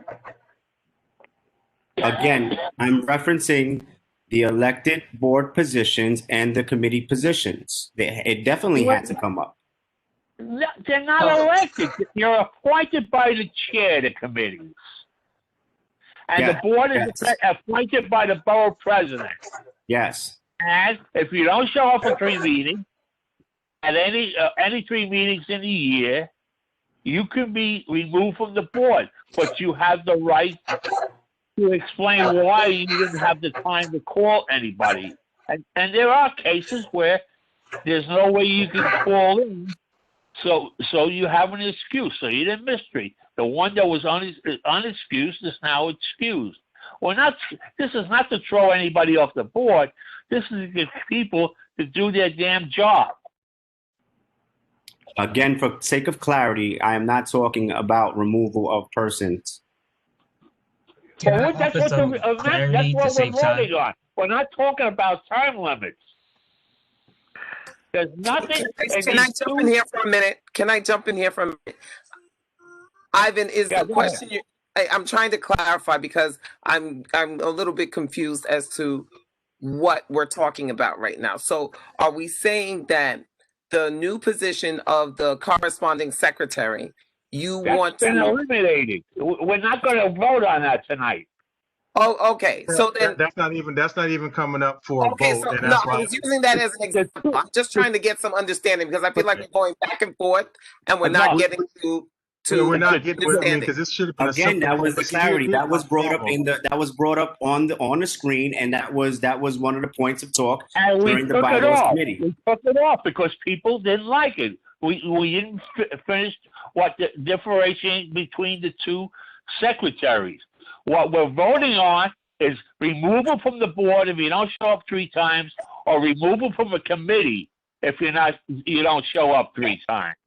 That's what. Okay, so that makes it clearer for me because now I'm understanding what you're saying, Mr. Stricker. That doesn't have to do with the term limit part of it. That has nothing to do with the term limit. Nothing to do with it, right? Okay, that's not even what we're getting voting a little on. bit confused in the back and forth. I understand what you're saying now. Why term limit came up is beyond me because we're not voting on it. Is the question that I put in the chat the question that you're trying to ask? Is there going to be? Okay, board members, let me shut this down, all right? Because now I hate to say it, and because we're on TV, I'm starting to get pissed off because all these questions should have been asked, and this is why I disagree with the chair. All these questions should have been asked on Tuesday, all right? You had more than enough time to ask the questions, and now all of a sudden we call for the vote, and you want to ask a question. And that's what's pissing me off. And I'm sorry for raising my voice because I don't lose my cool. I really don't. But this is really weird. So I apologize to people and I apologize to the voting audience. But I mean, this could have and should have been taken care of because we're not even talking about term limits on this. All right. So here's my question to you, Mr. Lozano. I saw what you had. So again, please forgive me, Ms. Bond. I know that's not, you wanted clarity and I understand that. So Ms. Lanzana, you had a question and we're going to call for the vote. No, I didn't have a question. You didn't? Okay. All right. So let's call for the vote. Madam Secretary? Are we doing one at a time? No, we're going to do them. We're going to do them in one fell swoop. Good.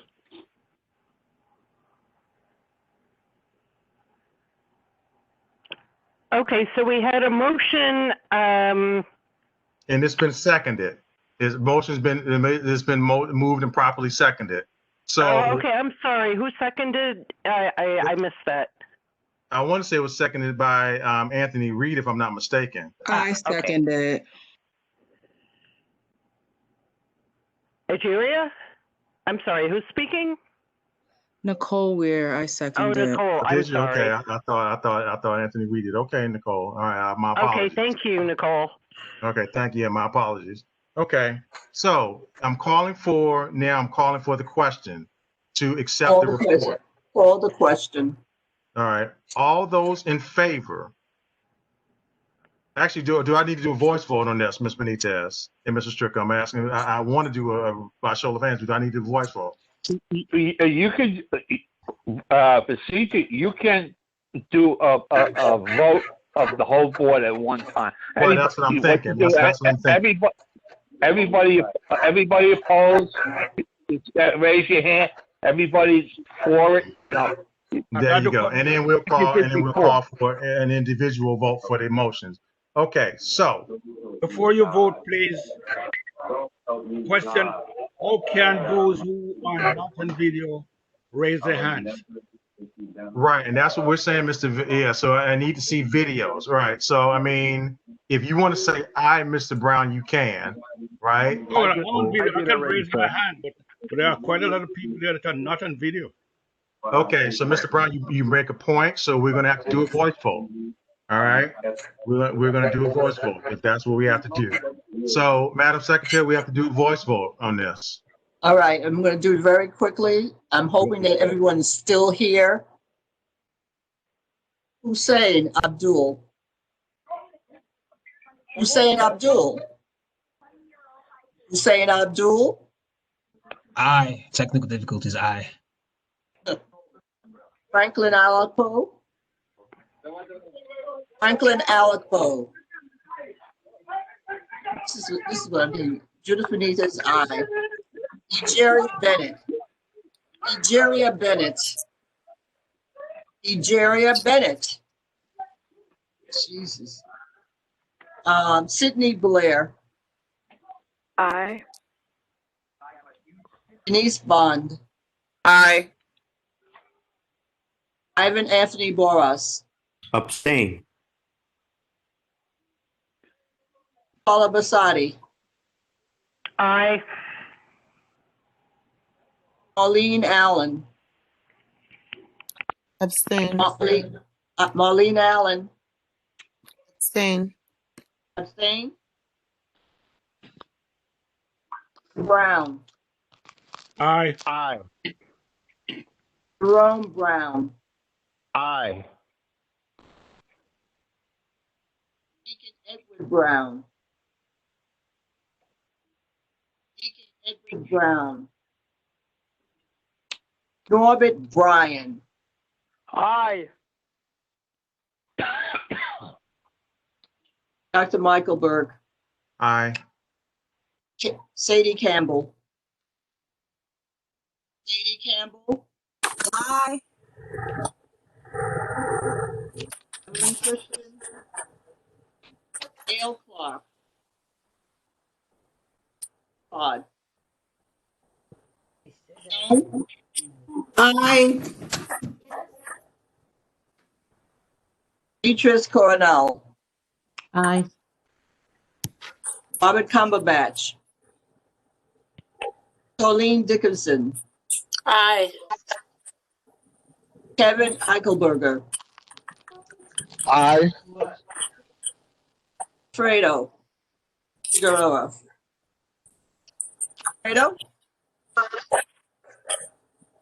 Alfredo Figueroa,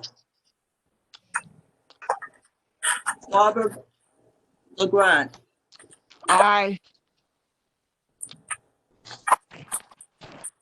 Johnny Goff, Chantel Green, Robert Paul.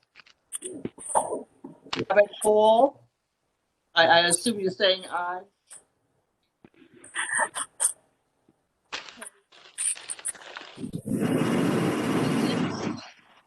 John Isaac, Aye.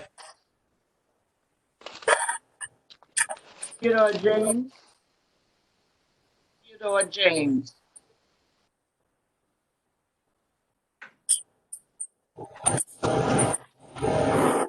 Herb Martin, Keisha Martin, Aye. Alpha Loss, I couldn't hear you, Ms. Benitez. Can you repeat that, please? Alpha Loss. Is she there? No, ma'am. Yeah, that's what I thought. Okay. Thank you. Colin Zano, Aye. Lucille Martin, Aye. Mary McLeod, not present. Shaniqua Moore, not present.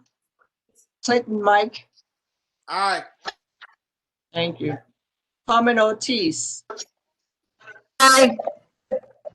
thank you, Carmen. Frank Porter, not present. Claudia Powell, Anthony Reed, Anthony Reed, Aye. okay, got it. Dr. Dina Robbins, thank you. Harry Singh. It won't go. Harry Singh.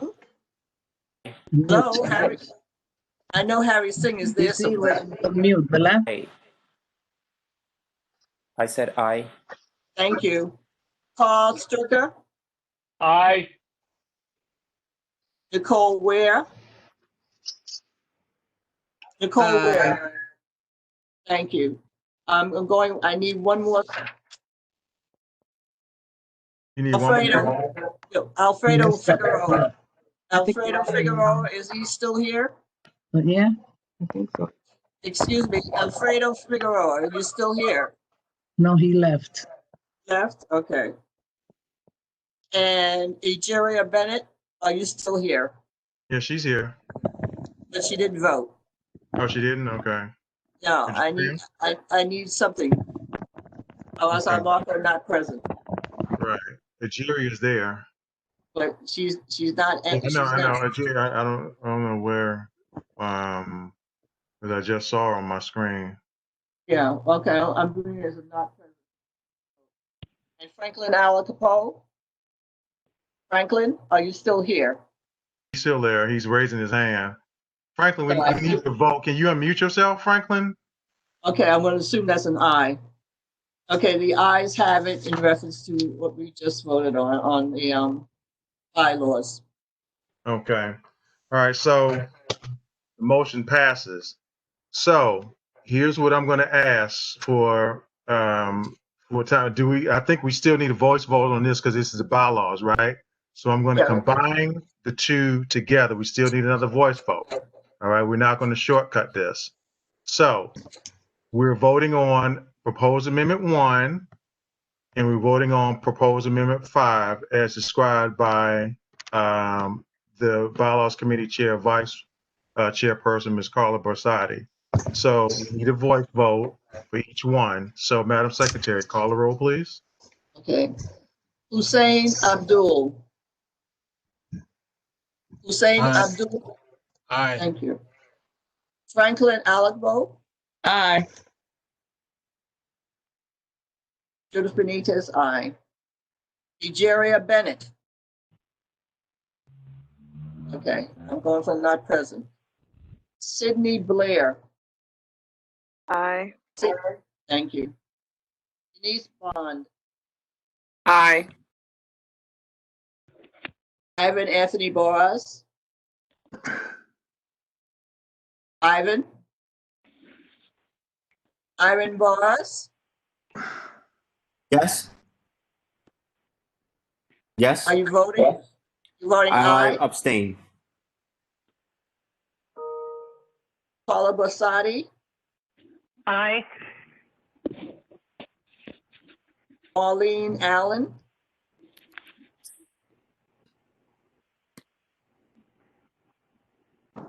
Victor Brown. Aye. Jerome Brown. Aye. Deacon Edward Brown. Brian. Aye. Dr. Michael Berg. Aye. Sadie Campbell. All right, Sadie. Sadie Campbell. Aye. Thank you.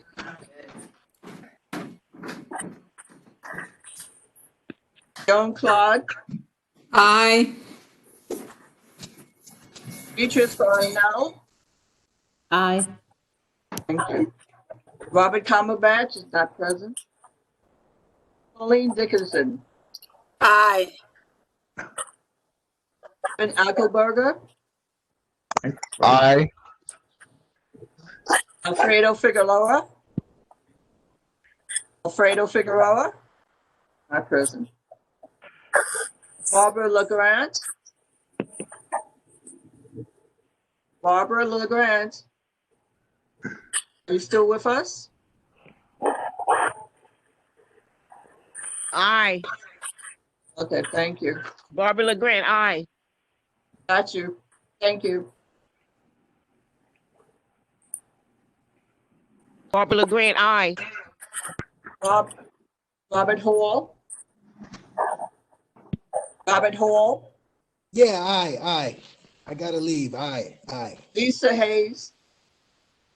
John Isaac. John Isaac here. Aye. Got you. Theodore James. Keisha Martin. Aye. Alpha Last. Paul Lanzano. Aye. Lucille Martin. Aye.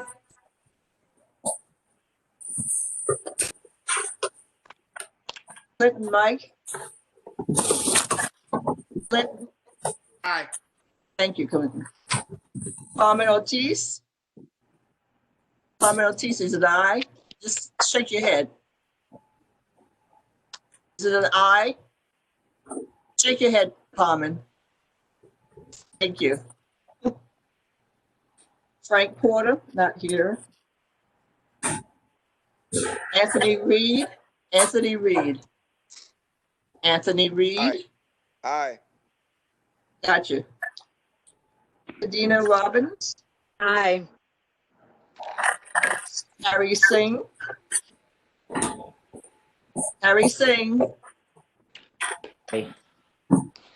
Paul Stricker.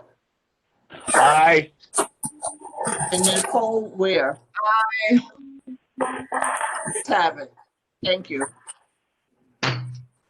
Oh, God. The amendments to the bylaws have passed, and we move forward. So I want to thank everybody. Nicole, I want to thank you. You have an excellent idea. I want to talk to you about your idea. And so I just want to go with closing thoughts. So you heard our district manager talk about the Christmas party. So George, if you want to touch base on that once more, what were we thinking again? about the Christmas party? Sure.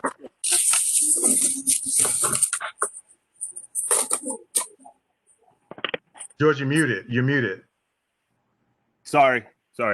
We could do the 17th or 8th or Friday, the week before the Christmas holiday.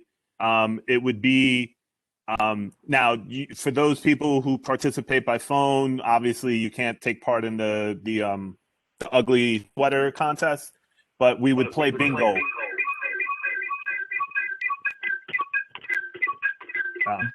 Somebody needs to be muted. Yeah, hang on for a second. I've got him. All right, cool. So we would play bingo. We would play 5 rounds of bingo. Depending on the participation, generally like today we had 63 people, I think was the height of what we had. We could get through it fairly quickly because we would have somebody who would call the game for us, and then we just pick it. I've played many other types of board games on the computer. They're very involved. Bingo is the easiest thing to do on this type of format like Zoom or WebEx. If we did categories or if we did Jeopardy, that's really involved and requires us to maybe have 2 or a split screen, and that might be a little bit too difficult or complex for some of us. What's the prizes? That's a great question. I because it's supposed to be a potluck, I'll cook you some sort of dinner or something. I'll make you spaghetti and meatballs. so I don't know yet. I mean, we could do something. George, I just thought about a bonding idea I just had. You know what we can do, George? I'm thinking about maybe let's get the new members to help you out on that. Is that okay?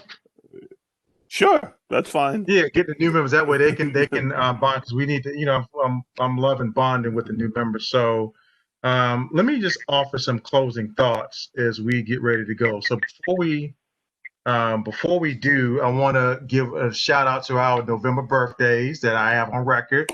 So Ms. Gibson has a birthday this month. Our second vice chair, Mr. Isaac, has a birthday this month, as well as Ms. Ortiz has a birthday this month. And since we're not meeting in December, even though we're having a Christmas party, I want to acknowledge our December birthdays. And so I'd like to start with one of our new board members, Sydney Blair, has a December birthday. Nicole Weir has a Sydney birthday, and of course, yours truly has a December birthday as well. And so I want to, give a shout out to all November, December birthdays, as well as wedding anniversaries. I just want to leave you with this. And again, board members, community, and the television audience, I really apologize for losing my cool. It's something that I don't do. But I lost it this evening. So I want to apologize to each and every one of you because you deserve better from your chair. But unfortunately, I lost my cool and I apologize. But I want to leave you with a stanza of, I want to leave you the first and last stanza of If. And it's something, as most of you see, I have on my fraternity sweater because, of course, it's Achievement Week for us. But I've spent most of it here with the board because, as I said, although I love my fraternity brothers, I love you as board members, and my responsibility is to you, and especially for you to hold me accountable and me to hold you accountable. But I want to thank you for all of the love. As many of you know, I've traveled, and earlier after our last meeting, and a lot of you called me to check in on me and my well-being, and I want to thank each and every one of you for that. But I want to leave you with the last with a little bit of a poem, and it's called If. And if you are in a fraternity or sorority, so I know Miss Martin, Keisha Martin, you may know the AKAs may do this. John, you may know it as well as you're in the organization. But I want to leave you with this: if you can keep your head when all about you are losing theirs and blaming it on you, if you can trust yourself when all men doubt you, but make allowances for their doubting too. If you can wait and not be tired by waiting, or being lied about, don't deal in lies, or being hated, don't give way to hating, and yet don't look too good, nor talk too wise. That's the first stanza. And I want to leave you with the last stanza. If you can walk with crowds and keep your virtue, talk with crowds and keep your virtue, or walk with kings and lose the common touch. If neither foes nor loving friends can hurt you, if all men count on you, but none too much. If you can fill the unforgiving minute with 60 seconds worth of distance run, yours is the earth and everything that's in it, and which is more, you'll be a man/woman, my son. And I also want to shout out to Nicole Weir too, because she's in the sorority too. I forgot Miss Weir said she's in the sorority as well. So I still want to say that, I want to wish everybody who's watching a happy Thanksgiving, happy Hanukkah for our friends of the Jewish faith. Merry Christmas, Happy Kwanzaa, and a Happy New Year. In other words, a happy holiday season. Thank you for all that you do for this board members. I love each and every one of you. I look forward to seeing you within the coming days and definitely working with you in the new year. Please feel free to call me anytime you need me. I am here for you. And with that, I would like to ask Ms. Dina Robbins to close us out in a word of prayer. So, Dina, if you would, please. Heavenly Father, thank you for this meeting. I want you to bless everyone, the chair, our chairperson, each member, their families. Thank you for keeping us during this time of COVID and death and misery, and that we're all here to do the business of the community. May we enjoy the holiday season. Please enjoy your family during Thanksgiving. We have a lot to be thankful for.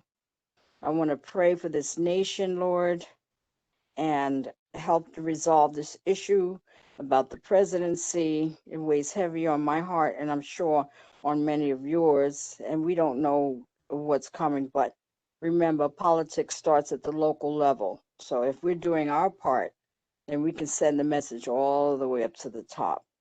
So bless us one by one, bless us collectively.